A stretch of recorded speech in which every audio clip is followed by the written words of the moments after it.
Germany പോലെയുള്ള ഇത്രയും health കെയറിന് important കൊടുക്കുന്ന ഈ ഒരു കൺട്രിയിൽ ഇങ്ങനൊരു ഹോസ്പിറ്റൽ എന്നോട് ഇങ്ങനൊരു ചതി ചെയ്യുന്നത് എനിക്ക് ഇപ്പോഴും വിശ്വസിക്കാൻ പറ്റും. ഞാൻ ഇങ്ങനൊരു വീഡിയോ എനിക്ക് ചെയ്യാൻ താല്പര്യമില്ലായിരുന്നു, കാരണം ഞാൻ ആ ദിനങ്ങൾ ഓർക്കാൻ പോലും ആഗ്രഹിക്കാത്ത ദിനങ്ങളാണ്. പക്ഷേ ഈ ഒരു അവസ്ഥ വേറൊരാൾക്കും വരാതിരിക്കാൻ വേണ്ടിയിട്ടാണ് ഞാൻ ഇങ്ങനൊരു വീഡിയോ ചെയ്യുന്നത്. ശരിക്കും പറഞ്ഞാൽ എൻ്റെ അവസ്ഥ വെച്ച് കമ്പയർ ചെയ്യുമ്പോൾ തനിമലയാളാണെങ്കിലും ദിയ കൃഷ്ണ ആണെങ്കിലും ബ്ലെസ്ഡായ ആൾക്കാരാണ്. ചെയ്യുന്നു ഈ ഡോക്ടർ PV ചെയ്യുന്നു, എന്നിട്ട് ഡോക്ടർ പറയുന്നു ഐ എം സോ സോറി എന്ന് പറഞ്ഞു. അപ്പം ഞാൻ വെച്ചെന്താ, എനിക്കൊന്നും മനസ്സിലായില്ല. അപ്പോൾ ഡോക്ടർ പറഞ്ഞു hello all, welcome to my YouTube channel. അപ്പോൾ ഏകദേശം 1.5 വർഷത്തിന് ശേഷമാണ് ഞാനൊരു ഓൺ വോയിസ് വീഡിയോ ആയിട്ട് വരുന്നത്. കുറേ ഷോർട്സും അങ്ങനെയൊക്കെ കാര്യങ്ങളൊക്കെ ഇങ്ങനെ അപ്ലോഡ് ചെയ്യുന്ന അല്ലാതെ വീഡിയോ ആയിട്ട് വരുന്നത് കുറേ കാലത്തിന് ശേഷമാണ്. അപ്പോൾ ഇങ്ങനൊരു വീഡിയോ ചെയ്യണ്ടയോ എന്ന് ഞാൻ കുറേ ആലോചിച്ചു. പ്രഗ്നൻ്റ് ആയത് മുതൽ ഞാൻ അപ്പോൾ യൂട്യൂബിൽ ഉള്ള സമയത്താണല്ലോ ഞാൻ പ്രഗ്നൻ്റ് ആകുന്നത്. ആ സമയം മുതൽ എനിക്ക് പ്രഗ്നൻസി റിലേറ്റഡ് വീഡിയോ ചെയ്യണം, ആൾക്കാരിലേക്ക് ഞാൻ ഗോ ത്രൂ ചെയ്ത കാര്യങ്ങൾ എത്തിക്കണം എന്നൊക്കെ ഭയങ്കര ആഗ്രഹം ഉണ്ടായിരുന്നു. അത് വെച്ചിട്ടാണ് ഞങ്ങൾ കുറച്ച് വീഡിയോസും ബിൽസും ഒക്കെ എടുത്തു വെച്ചിരുന്നത്. പക്ഷേ എൻ്റെ ഡെലിവറി കഴിഞ്ഞപ്പോൾ ഞാൻ ജീവിതത്തിൽ ഒരിക്കലും വീണ്ടും ഞാൻ ഓർമ്മിക്കാൻ ആഗ്രഹിക്കാത്തൊരു കാര്യമായിട്ട് അത് മാറി. അപ്പോൾ അതുകൊണ്ട് ഞാൻ വിചാരിച്ചു വേണ്ട, അതിനെപ്പറ്റിയൊരു വീഡിയോ ചെയ്യേണ്ട. കാരണം ഞാൻ വീഡിയോ ചെയ്യുന്ന സമയത്ത് വീണ്ടും ആ കാര്യങ്ങളൊക്കെ എൻ്റെ മനസ്സിലേക്ക് വരും, അതെനിക്ക് വീണ്ടും ഒരു ട്രോമയായിട്ട് മാറും. അതുകൊണ്ട് ആ ട്രോമയിൽ നിന്ന് ഞാൻ കുറച്ച് വേണ്ട എന്ന് വെച്ചിട്ട് നിർത്തി വെച്ചൊരു വീഡിയോ ആയിരുന്നു ഇത്. പക്ഷേ ഇപ്പം ദിയാ കൃഷ്ണയുടെയും തനിമലയാളിയുടെ ഒക്കെ വീഡിയോ നിങ്ങളെല്ലാവരും കണ്ടിട്ടുണ്ടാവും. അശ്വിന് പറഞ്ഞിട്ടുണ്ടായിരുന്നു ദിയയുടെ മോൻ വളർന്നു കഴിഞ്ഞാൽ ഈ വീഡിയോ കാണുമ്പോൾ മനസ്സിലാക്കണം അമ്മ എത്രത്തോളം കഷ്ടതകൾ അനുഭവിച്ചിട്ടാണ് നിന്നെ ഈ വേൾഡിലേക്ക് കൊണ്ടുവന്നതെന്ന്. അപ്പം ഞാൻ വിചാരിച്ചു അതിലും അവരനുഭവിച്ചത് കഷ്ടപ്പാടാണെങ്കിൽ ഞാൻ അനുഭവിച്ചത് ആ കഷ്ടം എന്നൊന്നും പറയാൻ പറ്റില്ല, എന്തെങ്കിലും പുതിയ വേർഡ് കണ്ടുപിടിക്കേണ്ടി വരും. അമ്മാതിരി അനുഭവമാണ് എൻ്റെ ജീവിതത്തിൽ ഉണ്ടായിട്ടുള്ളത്, പ്രഗ്നൻസി റിലേറ്റഡ് ആയിട്ടുള്ള. അപ്പോൾ ഞാൻ വിചാരിച്ചു അപ്പോൾ ഒന്ന് ചെയ്യണം, കാരണം എൻ്റെ മോനും ഇത് കാണണമല്ലോ, വളർന്നു കഴിഞ്ഞാൽ എൻ്റെ മോനും ഇതൊക്കെ അറിയണം എന്ന് ഞാൻ വിചാരിച്ചു. അതുകൊണ്ടാണ് ഈ വീഡിയോ ചെയ്യുന്നത്. ശരിക്കും പറയുകയാണെങ്കിൽ ഫെബ്രുവരിയിലാണ്, അത് 2024 ഫെബ്രുവരിയിലാണ് ഞാൻ പ്രഗ്നൻ്റ് ആണെന്ന് ഞങ്ങൾ ഇവിടെ ജർമ്മനിയിൽ വന്നിട്ട് അറിയുന്നത്. അങ്ങനെ ഡോക്ടറെ അടുത്ത്, ഇവിടെ ജർമ്മനിയിൽ ഭയങ്കര റൂൾസൊക്കെയാണ്, നമുക്ക് ഡോക്ടർ അപ്പോയിൻമെൻറ്റ് കിട്ടാനൊക്കെ ഭയങ്കര പാടാണ്. ബട്ട് ലക്കിലി ആ സമയത്ത് എന്തോ ഭാഗ്യം കൊണ്ട് എനിക്ക് അപ്പോയിൻമെൻറ്റ് കിട്ടുന്നു, ഡോക്ടറെ അടുത്ത് പോകുന്നു, അതൊക്കെ ഭയങ്കര സ്മൂത്തായിരുന്നു. അപ്പോൾ ഡോക്ടർ കൺഫേം ചെയ്യുന്നു, പ്രഗ്നൻ്റ് ആണെന്ന് കൺഫേം ചെയ്യുന്നു. പറഞ്ഞു ഒരു 2 വീക്സ് കഴിഞ്ഞാലാണ് സ്കാനിങ് ഉള്ളൂ, പക്ഷേ പ്രഗ്നൻ്റ് ആണെന്ന് അവരൊരു ബ്ലഡ് ടെസ്റ്റ് നടത്തി കൺഫേം ചെയ്തു. പിന്നെ ആദ്യത്തെ ഒരു 2 വീക്സ് ഞാൻ ഭയങ്കര ഹാപ്പി ആയിരുന്നു, കാരണം വീട്ടിലും എല്ലാവരും ഹാപ്പി, ഞങ്ങളും ഹാപ്പി. അപ്പോൾ എല്ലാവരും എക്സൈറ്റഡ് ആയിരുന്നു. എൻ്റെ ഫാമിലി തന്നെ ആദ്യത്തെ പേരക്കുട്ടിയാണ്. അപ്പോൾ അവരും എൻ്റെ പേരൻസ് ആണെങ്കിലും അച്ചാച്ചനും അച്ചമ്മയും അമ്മമ്മയും ഒക്കെ ഭയങ്കര ഹാപ്പി ആയിരുന്നു. അങ്ങനെ അതിങ്ങനെ പോയിക്കൊണ്ടിരുന്ന സമയത്ത് ഒരു 2 ആഴ്ച കഴിഞ്ഞപ്പോൾ പിന്നെ എൻ്റെ കഷ്ടതകൾ തുടങ്ങി. എനിക്ക് ഫുൾ വോമിറ്റിംഗ് ആയിരുന്നു. വോമിറ്റിംഗ് എന്നൊക്കെ പറഞ്ഞ് എനിക്ക് ഭക്ഷണം കഴിക്കാൻ പറ്റാത്ത അവസ്ഥ, അങ്ങനത്തെ ഒരു അവസ്ഥയിലൂടെ കടന്നുപോയി. ആ സമയത്ത് എനിക്ക് ഓഫീസിൽ പോകണമായിരുന്നു. ഓഫീസിൽ പോകുമ്പോൾ ഞാൻ ഗുളിക കുടിച്ചിട്ടായിരുന്നു പോകുന്നത്, കാരണം എനിക്ക് പറ്റുന്നില്ല, അത്രയ്ക്ക് എനിക്ക് സ്മെല്ല് പറ്റുന്നില്ല. അങ്ങനെ ഭയങ്കരമായിട്ട് ഞാൻ ഒരു ആദ്യത്തെ ഒരു 4.5 മാസം അങ്ങനെ കടന്നുപോയി. അപ്പോൾ ഞാൻ അപ്പോൾ വിചാരിച്ചു, എല്ലാവരും പറഞ്ഞു 4.5 മാസം 3 മാസം കഴിഞ്ഞാൽ എല്ലാം ശരിയാവും എന്നൊക്കെ പറഞ്ഞു. പക്ഷേ ഒന്നും ശരിയായില്ല. 3 മാസം കഴിഞ്ഞപ്പോൾ അടുത്ത പ്രശ്നം തുടങ്ങി. എൻ്റെ 2nd ട്രൈമസ്റ്ററിൽ നടുവേദന വന്നിട്ട് കുറേ കഷ്ടപ്പെട്ടു. ഞങ്ങൾ ഇവിടെ വന്നപ്പോൾ ആദ്യമായിട്ട് എടുത്ത അപ്പാർട്ട്മെൻറ്റിലായിരുന്നു ഞങ്ങൾ താമസിച്ചിരുന്നത്. കാരണം ഫസ്റ്റ് തന്നെ വന്നപ്പോൾ ഞങ്ങൾക്ക് വേറെ അപ്പാർട്ട്മെൻറ്റൊന്നും കിട്ടാത്തത് കൊണ്ട് നമ്മൾ അവസാനം ചൂസ് ചെയ്യേണ്ടി വന്നൊരു അപ്പാർട്ട്മെൻറ്റായിരുന്നു അത്. കാരണം അവിടെ പഴയ ഒരു അപ്പാർട്ട്മെൻറ്റാണ്. അത് മാത്രമല്ല ലിഫ്റ്റില്ല എന്ന് പറഞ്ഞാൽ ടോട്ടൽ 50 സ്റ്റെപ്പ് ഞാൻ എണ്ണിയതാണ്. കറക്റ്റ് 50 സ്റ്റെപ്പ് കയറിയിട്ട് വേണം ഞങ്ങളെ അപ്പാർട്ട്മെൻറ്റിലേക്ക് എത്താൻ വേണ്ടിയിട്ട്. അപ്പോൾ ഈ ഒരു 4.5 മാസം കഴിഞ്ഞാൽ അതൊക്കെ സ്റ്റെപ്പൊക്കെ കയറുന്നത് വളരെ നല്ലതാണെന്ന് എല്ലാവരും പറയും. അപ്പോൾ ആ 4 മാസമൊന്നും എനിക്ക് വയറൊന്നും ഇല്ലാത്തതുകൊണ്ട് വലിയ പ്രശ്നങ്ങളൊന്നും ഉണ്ടായിരുന്നില്ല. പക്ഷേ നടുവേദന അപ്പോഴും ഉണ്ടായിരുന്നു. എൻ്റെ ഹസ്ബൻഡ് എന്നെ ഓഫീസിൽ ഡ്രോപ്പ് ചെയ്യാൻ വരും, കാരണം ലാപ്ടോപ്പിന് നല്ല വെയിറ്റ് ഉണ്ട്. അപ്പോൾ ഓരോ ദിവസം ഓഫീസിൽ പോകേണ്ട സമയത്ത് ഹസ്ബൻഡ് ലാപ്ടോപ്പ് എടുത്ത് എന്നെ ഡ്രോപ്പ് ചെയ്തിട്ടാണ് ബാക്കി കാര്യങ്ങളൊക്കെ നടന്നുകൊണ്ടിരുന്നത്. അങ്ങനെ 4.5 മാസം കഴിഞ്ഞു. പിന്നെ ഒരു 5 മാസം അങ്ങനെ ആയ സമയത്ത് എൻ്റെ അനിയൻ ഇങ്ങോട്ടേക്ക് വന്നു. അവരും കൂടി വന്നപ്പോൾ പിന്നെ ഞങ്ങൾ 3 പേരും കൂടി മാനേജ് ചെയ്തൊരു പ്രഗ്നൻസിയാണ് ടോട്ടൽ. ഞാൻ, എൻ്റെ ഹസ്ബൻഡ്, അനിയൻ, അങ്ങനെ പറയാം. ഞാൻ പോയ ക്ലിനിക്കിൽ, ഇവിടെ ഹാംബർഗിൽ എല്ലാ ക്ലിനിക്കും അങ്ങനെയല്ല, ഞാൻ പോയ ക്ലിനിക്കിൽ ഹസ്ബൻഡിനെ ഉള്ളിലേക്ക് കയറ്റില്ല. അതെന്തുകൊണ്ടാണെന്ന് സത്യം പറഞ്ഞാൽ എനിക്ക് മനസ്സിലായില്ല. ഞാൻ ചോദിച്ച ആർക്കും മനസ്സിലായില്ല. ഞാൻ ഡോക്ടറെ അടുത്ത് പല പ്രാവശ്യം റിക്വസ്റ്റ് ചെയ്തു, എൻ്റെ ഹസ്ബൻഡിനും കാണണം, കുട്ടിയുടെ ഹാർട്ട് ബീറ്റ് അറിയണം. അപ്പോൾ ഞാൻ വീഡിയോ എടുത്തോട്ടെന്ന് ചോദിക്കുന്ന സമയത്ത് അവർക്ക് വലിയ താല്പര്യം ഉണ്ടായിരുന്നില്ല. പക്ഷേ ഞാനങ്ങനെ കുറേ വട്ടം റിക്വസ്റ്റ് ചെയ്തപ്പോൾ ഹസ്ബൻഡിന് കാണണം എന്നൊക്കെ പറഞ്ഞപ്പോൾ 1-2 വട്ടം അവർ വീഡിയോ എടുക്കാൻ സമ്മതിക്കും. അല്ലാത്ത പക്ഷം ഞാൻ ക്ലിനിക്കിൻ്റെ ഉള്ളിൽ പോകുന്നു, എന്നെ ഗൈനക്കോളജിസ്റ്റ് ചെക്കപ്പ് ചെയ്യുന്നു, എന്നോട് വിവരം പറയുന്നു, ഞാനിത് പുറത്തു പോയിട്ടുള്ള ഹസ്ബൻഡിനോട് പറയുന്നു. അങ്ങനെയായിരുന്നു നടന്നുകൊണ്ടിരുന്നത്. ഹസ്ബൻഡിന് ഇതിനകത്ത് അവർ ഇൻവോൾവ് ചെയ്യിക്കുന്നേ ഇല്ല. അതെന്തുകൊണ്ടാണെന്ന് എനിക്ക് മനസ്സിലായി. കാരണം ബാക്കിയുള്ള ഹോസ്പിറ്റലുകളൊക്കെ ഹസ്ബൻഡ്സിനൊക്കെ അലോഡ് ചെയ്തിട്ടുണ്ട്. കാരണം എനിക്കറിയുന്ന എൻ്റെ കുറേ ഫ്രണ്ട്സ് ഇവിടെ ഹാംബർഗ് തന്നെയുള്ള കുറേ ഫ്രണ്ട്സ് പോയ ക്ലിനിക്കിലൊക്കെ അതൊക്കെ നോർമലായിട്ട് അവർ കയറ്റുന്നതായിരുന്നു. പക്ഷേ എൻ്റെ കാര്യത്തിൽ അത് കയറ്റിയില്ല. അവിടെ വേറൊരു പ്രശ്നം. അങ്ങനെ ഫിഫ്ത്ത് മന്ത് എൻഡിലാന്ന് തോന്നുന്നു എനിക്ക് ജെൻഡർ അറിഞ്ഞു, ബോയ് ആണെന്ന് അറിഞ്ഞു. അതൊക്കെ വളരെ സ്മൂത്തായിട്ട് തന്നെ നടന്നതാണ്. ത്രൂ ഔട്ട് മൈ പ്രഗ്നൻസിയിൽ എൻ്റെ ബേബിക്കോ എനിക്കോ അതായത് പ്രഗ്നൻസി റിലേറ്റഡ് എൻ്റെ യൂട്രസ് റിലേറ്റഡ് ഒരു പ്രോബ്ലം ഉണ്ടായിരുന്നില്ല. അത് ടച്ച് വുഡ് ഒരു പ്രശ്നം ഉണ്ടായിരുന്നില്ല. ഓരോ വട്ടം പോകുമ്പോൾ ബേബിയുടെ വെയിറ്റ് കറക്റ്റായിട്ട് ഗെയിൻ ചെയ്യുന്നുണ്ടായിരുന്നു. എൻ്റെ വെയിറ്റ് കറക്റ്റായിരുന്നു. ഫ്ലൂയിഡൊക്കെ ഓക്കെ ആയിരുന്നു. ഒക്കെ പ്രശ്നമില്ലായിരുന്നു. എൻ്റെ അടുത്ത് എൻ്റെ ഡോക്ടർ, അവിടെ ചികിത്സിക്കുന്ന ഡോക്ടർ പറഞ്ഞത് 100% you are going to have a normal delivery എന്നാണ് പറഞ്ഞത്. അങ്ങനെ മാസങ്ങൾ കടന്നുപോയി. തേർഡ് ട്രൈമസ്റ്റർ എത്തിയപ്പോൾ ആ 50 സ്റ്റെപ്പ് എനിക്ക് പാരയെ വന്നു. എനിക്ക് വീട്ടിൽ നിന്ന് പുറത്ത് പോകുന്നത് എനിക്ക് ഇഷ്ടമല്ലാത്തൊരു സംഭവമായി മാറി. കാരണം വെച്ചാൽ താഴെ ഇറങ്ങിയിട്ട് ആ 50 സ്റ്റെപ്പ് കയറി മുകളിൽ എത്തുമ്പോഴത്തേക്ക് സത്യം പറഞ്ഞാൽ ശവമായിട്ടായിരിക്കും എത്തുക. അങ്ങനെ ഒന്നും ശ്വാസം പോലും എടുക്കാൻ പറ്റാത്ത അവസ്ഥയായിരുന്നു. അപ്പോൾ ഒരു 8 മാസത്തിൻ്റെ എൻഡിലാന്ന് തോന്നുന്നു എനിക്ക് ഇവിടെ ഈ അപ്പാർട്ട്മെൻറ്റിൽ, ഇപ്പം നമ്മൾ നിൽക്കുന്ന അപ്പാർട്ട്മെൻറ്റ് കിട്ടിയത്.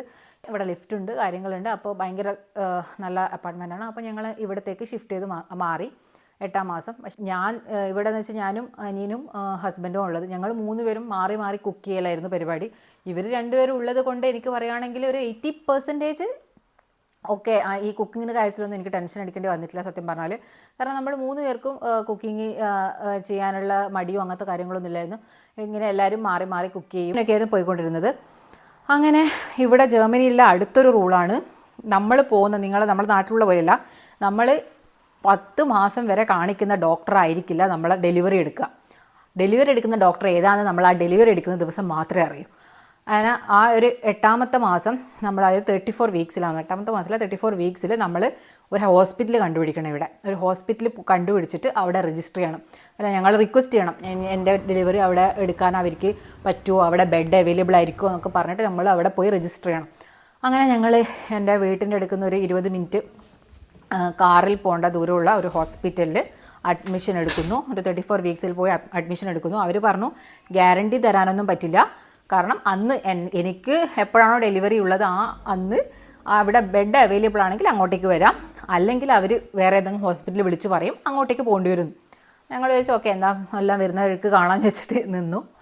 അപ്പോൾ ഹോസ്പിറ്റൽ രജിസ്ട്രേഷൻ ആ സംഭവങ്ങളൊക്കെ കഴിഞ്ഞ് പിന്നെ എനിക്ക് ഇവിടെ പറയാനുള്ളത് എന്ന് വെച്ച് കഴിഞ്ഞാൽ, എനിക്ക് എൻ്റെ പാരൻസിനെ ഇങ്ങോട്ടേക്ക് ഡെലിവറിയുടെ സമയത്ത് ഇങ്ങോട്ടേക്ക് കൊണ്ടുവരണമെന്ന് ഭയങ്കര ആഗ്രഹമായിരുന്നു. അതിനുള്ള പ്രോസസ്സൊക്കെ ഞങ്ങൾ നോക്കി. ബട്ട് അറ്റ് ദ എൻഡ് അത് നടന്നില്ല. കാരണം വിസ റിജക്റ്റായി.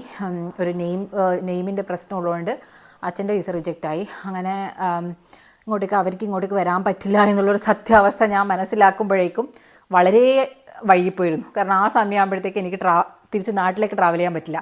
ട്രാവൽ ചെയ്യാൻ പറ്റുന്ന സമയത്ത് എന്നോട് 100 വട്ടം പറഞ്ഞു, നീ നാട്ടിൽ പോയി നോക്കിക്കോ, നിങ്ങൾക്ക് പേടിയുണ്ടെങ്കിൽ നാട്ടിൽ പോയിട്ട് സുഖമായിട്ട് പ്രസവിച്ചിട്ട് ഇങ്ങ് വന്നാൽ മതി. ഞാൻ ആ പ്രസവത്തിൻ്റെ സമയത്ത്, അതായത് ഡെലിവറിയുടെ സമയത്ത് അങ്ങോട്ടേക്ക് വരാമെന്നൊക്കെ പറഞ്ഞു. പക്ഷേ 7-ാം മാസം നാട്ടിൽ പോകാൻ എനിക്ക് താല്പര്യം ഉണ്ടായിരുന്നില്ല. കാരണം ആ ഒരു ത്രൂ ഔട്ട് ജേണിയിൽ അനോട്ടർ എൻ്റെ കൂടെ ഉണ്ടായിരുന്നു. പിന്നെയുള്ള ഒരു 2-3 മാസം അനോട്ടർ ഉണ്ടാവില്ലല്ലോ, ഒരു 2 മാസം ഡെലിവറി വരെ. അപ്പോൾ ഞാൻ വിചാരിച്ചു ഫുൾ ജേണിയിൽ അനോട്ടർ എൻ്റെ കൂടെ വേണമെന്ന് എനിക്ക് ആഗ്രഹം ഉണ്ടായിരുന്നു. അപ്പോൾ അത് ഒരു കാര്യം. പിന്നെ രണ്ടാമത്തെ കാര്യം എന്ന് വെച്ചാൽ, നാട്ടിൽ പോയി കഴിഞ്ഞാൽ മോൻ്റെ വിസയുടെ കാര്യത്തിൽ കുറച്ച് ഡിലേ ഉണ്ടാവും. അപ്പോൾ ഞങ്ങൾ വിചാരിച്ച സമയത്ത് നമുക്ക് തിരിച്ചു വരാൻ പറ്റുമോ ഒന്നും അറിയില്ല. അപ്പോൾ അതുകൊണ്ട് ആ ഒരു റിസ്ക് എടുക്കാൻ ഞാൻ തയ്യാറല്ലായിരുന്നു. എൻ്റെ മണ്ടത്തരം വേറൊന്നുമല്ല, ഞാൻ പോയില്ല. അപ്പോൾ അന്നേരം അച്ഛനും അമ്മയൊക്കെ നാട്ടിൽ നിന്നൊക്കെ പറഞ്ഞു നിങ്ങൾക്ക് വന്നാൽ മതിയായിരുന്നു. അപ്പോൾ ഞാൻ പറഞ്ഞു ഇല്ല, പ്രശ്നമില്ല, ഞങ്ങൾ മാനേജ് ചെയ്തോളാം എന്നൊക്കെ പറഞ്ഞു ഇങ്ങനെ നിന്നു. ഞങ്ങൾ 3 പേരില്ലേ, അതില്ലേ ചക്ക മാങ്ങ അതൊക്കെ പറഞ്ഞു നിന്ന്. അങ്ങനെ എനിക്ക് തോന്നുന്നു ഒരു ഒക്ടോബർ 28 അല്ല 29 ആ ഒരു സമയത്ത്, ഞാൻ അവിടെ എനിക്ക് ഓർമ്മയില്ല കൃത്യമായിട്ട്, ആ ഒരു സമയത്ത് രാത്രിയിൽ എനിക്ക് ഫസ്റ്റ് കോൺട്രാക്ഷൻ വന്നപ്പോൾ ഭയങ്കര വേദന എന്നൊക്കെ പറഞ്ഞെങ്കിൽ എനിക്കറിയില്ലല്ലോ പ്രസവ വേദന എങ്ങനെയാണ്. ഞാൻ വിചാരിച്ചു അതാണ് പ്രസവ വേദന. ഇതുവരെയുള്ള വേദനയേക്കാൾ കൂടുതൽ വേദന വന്നപ്പോൾ ഞാൻ തീരുമാനിച്ചു ഒന്ന് ഹോസ്പിറ്റലിൽ വിളിച്ചു നോക്കാമെന്ന്. അങ്ങനെ ഹോസ്പിറ്റലിൽ വിളിച്ചപ്പോൾ അവർ പറഞ്ഞു വെയിറ്റ് ചെയ്യാൻ പറ്റുമെങ്കിൽ വെയിറ്റ് ചെയ്, എത്ര ഫ്രീക്വൻസിയിലാണ് കോൺട്രാക്ഷൻ വരുന്നത് മോണിറ്റർ ചെയ്, ഒരു 5 മിനിറ്റിൽ കുറേ കോൺട്രാക്ഷൻ വരുവാണെങ്കിൽ മാത്രം ഹോസ്പിറ്റലിലേക്ക് വന്നാൽ മതി, അല്ലെങ്കിൽ ഞങ്ങൾ ഹോസ്പിറ്റലിൽ വരുന്നത് സജസ്റ്റ് ചെയ്യില്ല എന്ന് പറഞ്ഞു. അങ്ങനെ കോൺട്രാക്ഷൻ മോണിറ്റർ ചെയ്യുന്ന ഒരു ആപ്പൊക്കെ ഞാൻ ഡൗൺലോഡ് ചെയ്യുന്നു. അതിനകത്ത് എൻ്റെ കോൺട്രാക്ഷൻ ഞാനിങ്ങനെ നോക്കും ഓരോ സമയം എപ്പോഴാണ് വരുന്നത്. അപ്പോൾ ആ ആപ്പ് എൻ്റെ അടുത്ത് പറഞ്ഞു immediately go to the hospital. ഞാൻ ഓരോ 5 മിനിറ്റ് കൂടുമ്പോൾ ഇത് ചെയ്യുന്ന സമയത്ത് എൻ്റെ അടുത്ത് ആ ആപ്പ് എനിക്ക് തന്ന സജഷൻ ഹോസ്പിറ്റലിൽ പോകാൻ. അപ്പോൾ ഞാൻ അന്നോട്ടിൻ്റെ അടുത്ത് പറഞ്ഞു, അന്നോട്ട് ഇങ്ങനെ പറഞ്ഞു നമുക്ക് എന്താ ചെയ്യേണ്ടത്, അതുകൊണ്ട് ഒന്നും നോക്കണ്ട ഹോസ്പിറ്റലിലേക്ക് പോകാമെന്ന് പറഞ്ഞു. അങ്ങനെ ഞങ്ങൾ കെട്ടും പാണ്ഡവും ഒക്കെ എടുത്തിട്ട് അനിയനോട് ടാറ്റാ ബൈ ബൈയും പറഞ്ഞ് അവൻ ഭയങ്കരമായിട്ട് മോട്ടിവേഷനൊക്കെ തന്ന് നമ്മൾ ബേബിയായിട്ട് തിരിച്ചു വരുന്നൊക്കെ പറഞ്ഞ് ടാറ്റയൊക്കെ പറഞ്ഞ് ഞങ്ങൾ ഇവിടുന്ന് ക്യാബ് ബുക്ക് ചെയ്ത് ഹോസ്പിറ്റലിലേക്ക് പോകുന്നു. പോയി ചിലപ്പോൾ അതേപോലെ തിരിച്ചു വരാൻ നല്ല സാധ്യതയുണ്ട്. ഹാപ്പി ആയിട്ട് തിരിച്ചു പോയിട്ട് ഒന്നുമില്ലാണ്ട് തിരിച്ചായി കാണുന്ന മതി. എന്റെ കീക്കിയായിട്ട് തിരിച്ചു വരാൻ പറ്റാതെ.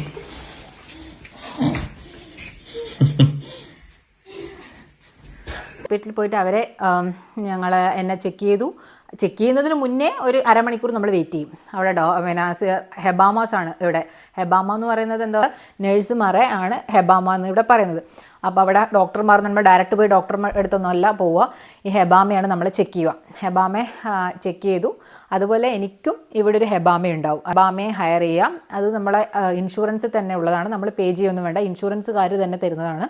അപ്പോൾ ഹെബാമയെ നമ്മൾ ഹയർ ചെയ്തതിന് ശേഷം നമ്മളെ പ്രസവത്തിന് ശേഷം നമ്മളെ വീട്ടിൽ ഈ ഹെബാമ വരും. നമ്മുടെ ഹോസ്പിറ്റലിൽ നിന്ന് ഡിസ്ചാർജ് കഴിഞ്ഞാൽ ഹെബാമ വരും, എന്നിട്ട് നമ്മൾ ചെക്ക് ചെയ്യും അങ്ങനെയൊക്കെ. അപ്പം അല്ലാതെ ഞാൻ ഹയർ ചെയ്ത ഹെബാമയെ പോസ്റ്റ് ഡെലിവറി മാത്രമായിരുന്നു, വീട്ടിൽ വരും അങ്ങനെയുള്ള ഹെബാമയായിരുന്നു. അത് ചില ഹെബാമാസ് പ്രീ ഡെലിവറിയും വീട്ടിൽ വന്നിട്ട് കുറേ ഇതൊക്കെ ഇൻസ്ട്രക്ഷനും കാര്യങ്ങളൊക്കെ കൊടുക്കുമായിരുന്നു. പക്ഷേ എൻ്റെ അത് പോസ്റ്റ് ഡെലിവറി വരുന്നതാണ് പറഞ്ഞത്. അപ്പോൾ എനിക്ക് പോസ്റ്റ് ഡെലിവറി മാത്രമേ അവരെ വിളിക്കാനൊക്കെ പറ്റൂ. പക്ഷേ ഞാൻ അവരെ അറിയിക്കുന്നുണ്ടായിരുന്നു ഞാൻ ഹോസ്പിറ്റലിൽ പോവുകയാണെന്ന്. കാരണം നെക്സ്റ്റ് ഡേ തൊട്ട് ഞാൻ ഡിസ്ചാർജ് ചെയ്യുന്ന ഡേ തൊട്ട് അവരിങ്ങോട്ട് വരണമല്ലോ.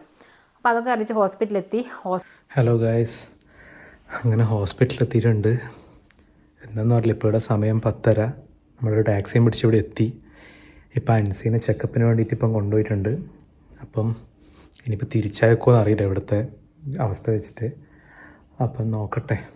ഇപ്പം ഇതാണ് അവസ്ഥ ഇവിടെ ഉള്ളത്.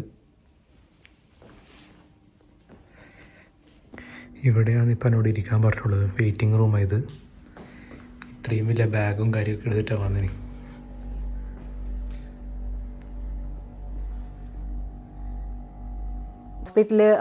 അവിടുത്തെ ഹോസ്പിറ്റലിലെ ഹെബാമ എന്നെ ചെക്ക് ചെയ്തിട്ട് കോൺട്രാക്ഷൻ നോക്കി. അപ്പോൾ കോൺട്രാക്ഷൻ എന്ന് പറഞ്ഞാൽ അവർ പറഞ്ഞു ട്രൂ കോൺട്രാക്ഷനാണ്, ഇതൊരു ലേബർ കോൺട്രാക്ഷൻ തന്നെയാണ്.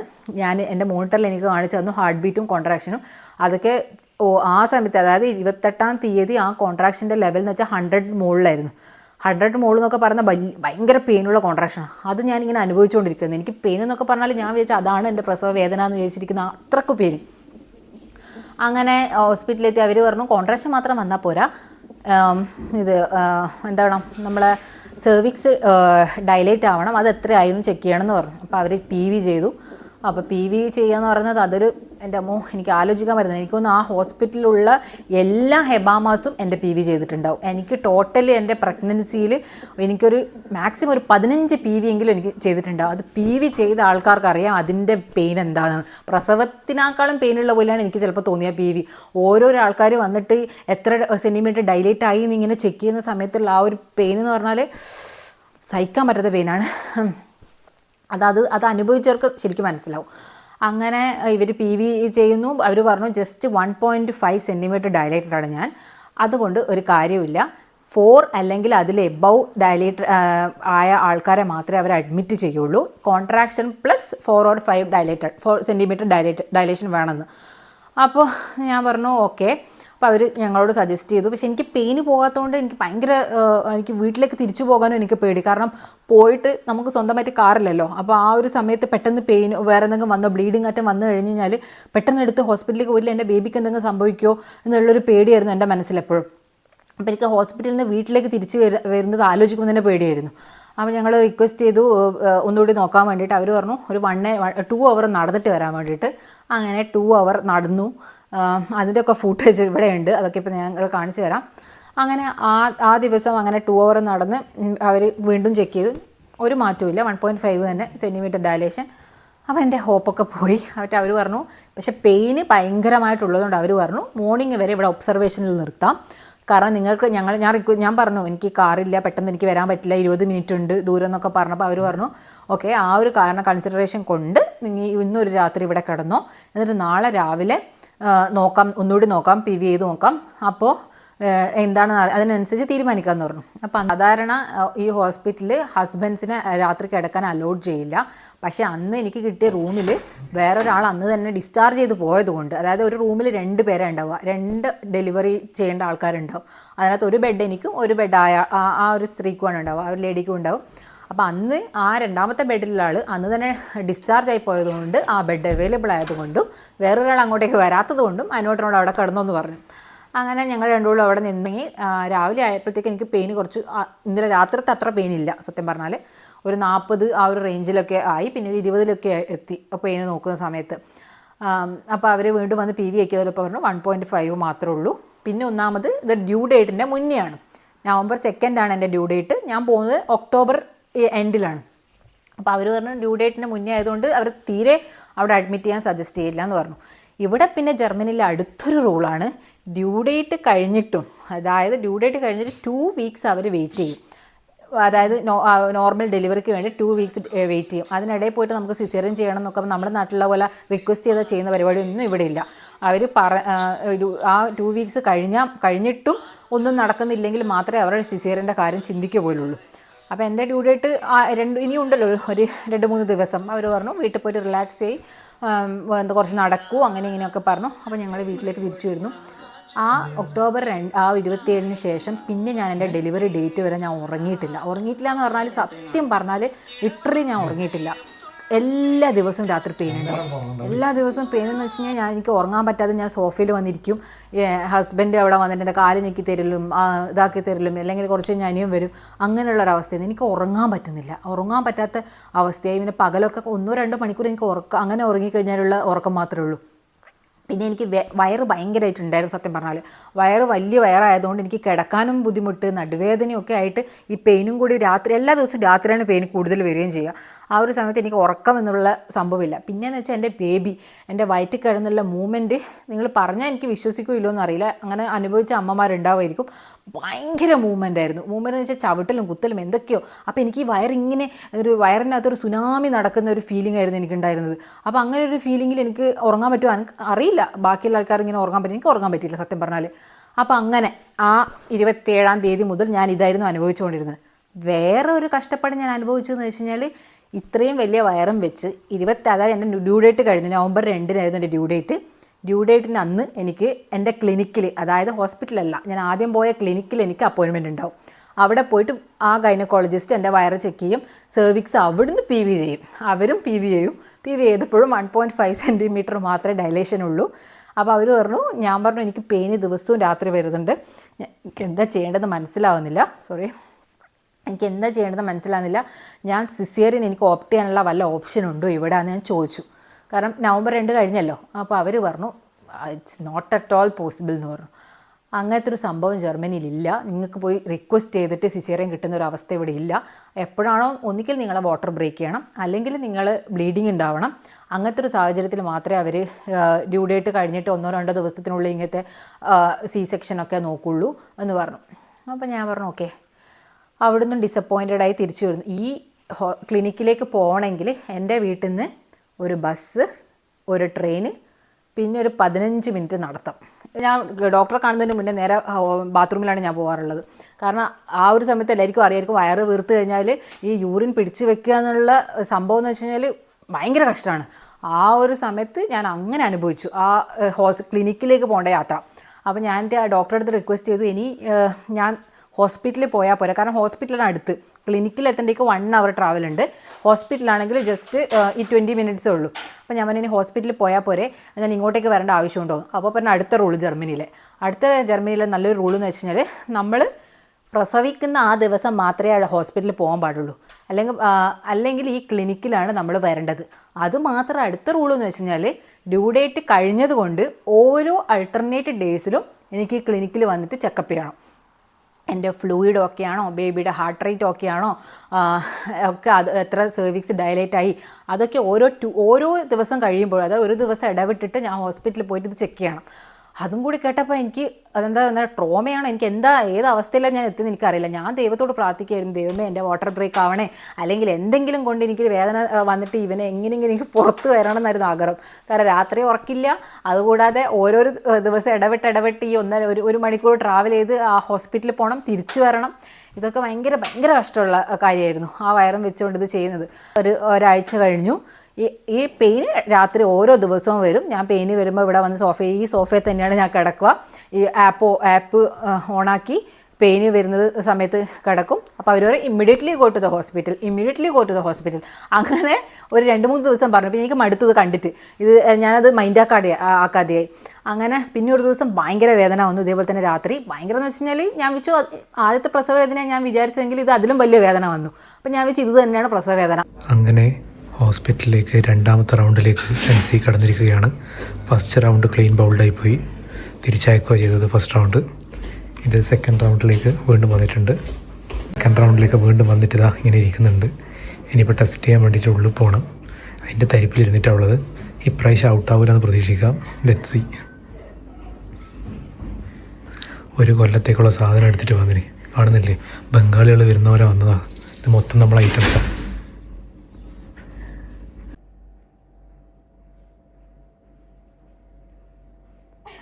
അങ്ങനെ ഗൈസ് 2ാമത്തെ ടൈം നമ്മളിപ്പം പോയി ഹോസ്പിറ്റലിൽ പോയി. ഡോക്ടർ ചെക്ക് ചെയ്തിട്ടും സെയിം അവസ്ഥ തന്നെ. 1.5 ഇഞ്ചാണ് തുറന്നിട്ടുള്ളൂ. അതുകൊണ്ട് വേദന ഉണ്ടെങ്കിലും തിരിച്ചിട്ട് വീട്ടിൽ പോട് എന്നുള്ളൊരു സ്കീമാണ് പറഞ്ഞിട്ടുള്ളത്. അതുകൊണ്ട് ആദ്യം ഒരു 2 മണിക്കൂർ ജസ്റ്റ് വാക്ക് ചെയ്ത് നോക്കുമെന്ന് പറഞ്ഞു. എന്നിട്ടിപ്പം വാക്ക് കഴിഞ്ഞതിന് ശേഷം ഒന്നും കൂടി ചെക്ക് ചെയ്ത് നോക്കിയതിന് ശേഷം ഒന്നും കൂടി നോക്കിയിട്ട് നടക്കുന്നില്ലെങ്കിൽ നേരെ വീട്ടിലേക്ക് വിട്ടോന്ന് പറഞ്ഞിട്ടുള്ളത്. അതുകൊണ്ട് അതിൻ്റെ ശ്രമം നടത്തിക്കൊണ്ടിരിക്കുക എൻ്റെ ഭാര്യ.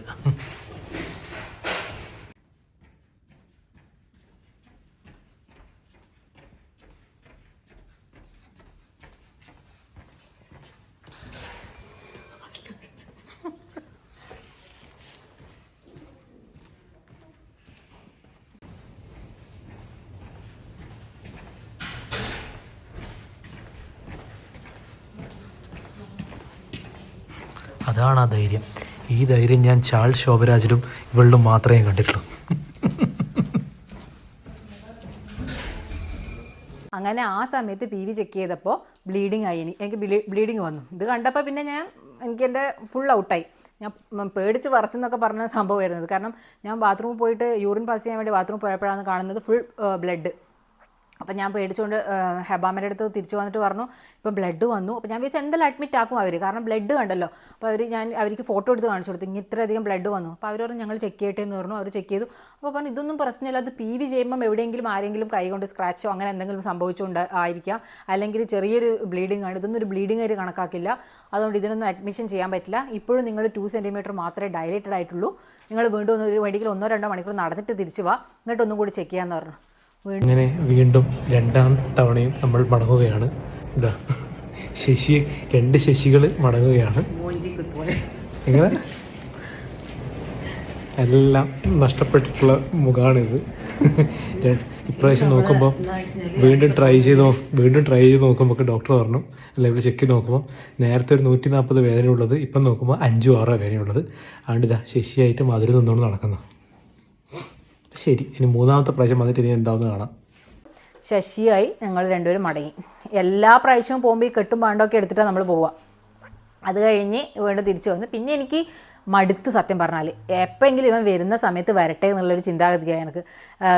ഞാൻ വിചാരിച്ചു ഇനി എത്ര വേദന വന്നാലും ഞാൻ പോവില്ല, ഒരു വാട്ടർ ബ്രേക്കോ അങ്ങനത്തെ എന്തെങ്കിലും വരാണ്ട് ഞാൻ ഇനി ഹോസ്പിറ്റലിലേക്ക് പോവില്ല. കാരണം ഓരോ വട്ടവും ഈ രാത്രി ക്യാബ് ബുക്ക് ചെയ്ത് എല്ലാ സാധനവും എടുത്ത് ഇന്ന് ഉണ്ടാവും എന്നുള്ള പ്രതീക്ഷയിൽ പോയിട്ട് ഒന്നും ഇല്ലാണ്ട് മടങ്ങി വരുന്നത് വീണ്ടും അതിങ്ങനെ റിപ്പീറ്റ് ചെയ്തുകൊണ്ടിരിക്കുന്ന സമയത്ത് ഒരു പോയിന്റിൽ സത്യം പറഞ്ഞാൽ മടുത്ത് ഒരു കുട്ടി നമ്മളെ ലൈഫിലേക്ക് വരുന്ന സമയത്ത് നമ്മൾ ആ ഒരു ലാസ്റ്റ് മൊമെൻ്റൊക്കെ ഭയങ്കരമായിട്ട് എൻജോയ് ചെയ്യുന്നൊക്കെ എല്ലാവരും പറഞ്ഞു.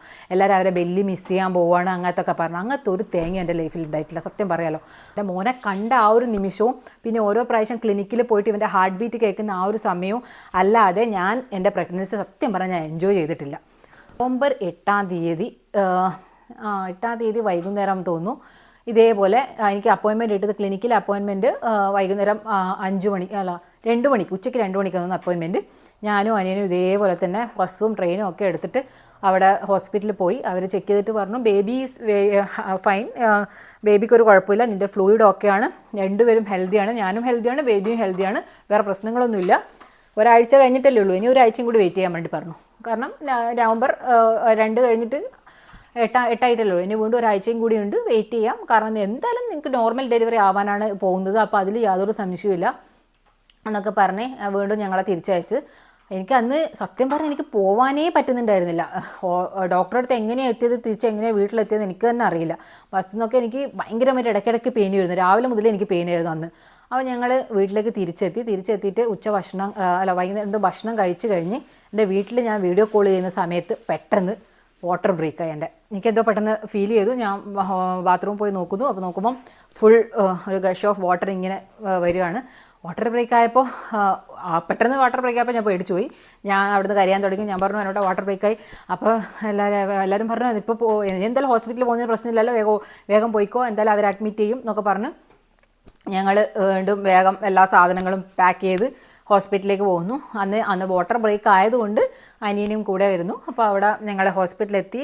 അവർ വാട്ടർ ബ്രേക്കിൻ്റെ അത് കൺഫേം ചെയ്തു, വാട്ടർ ബ്രേക്ക് ആയിട്ടുണ്ട്.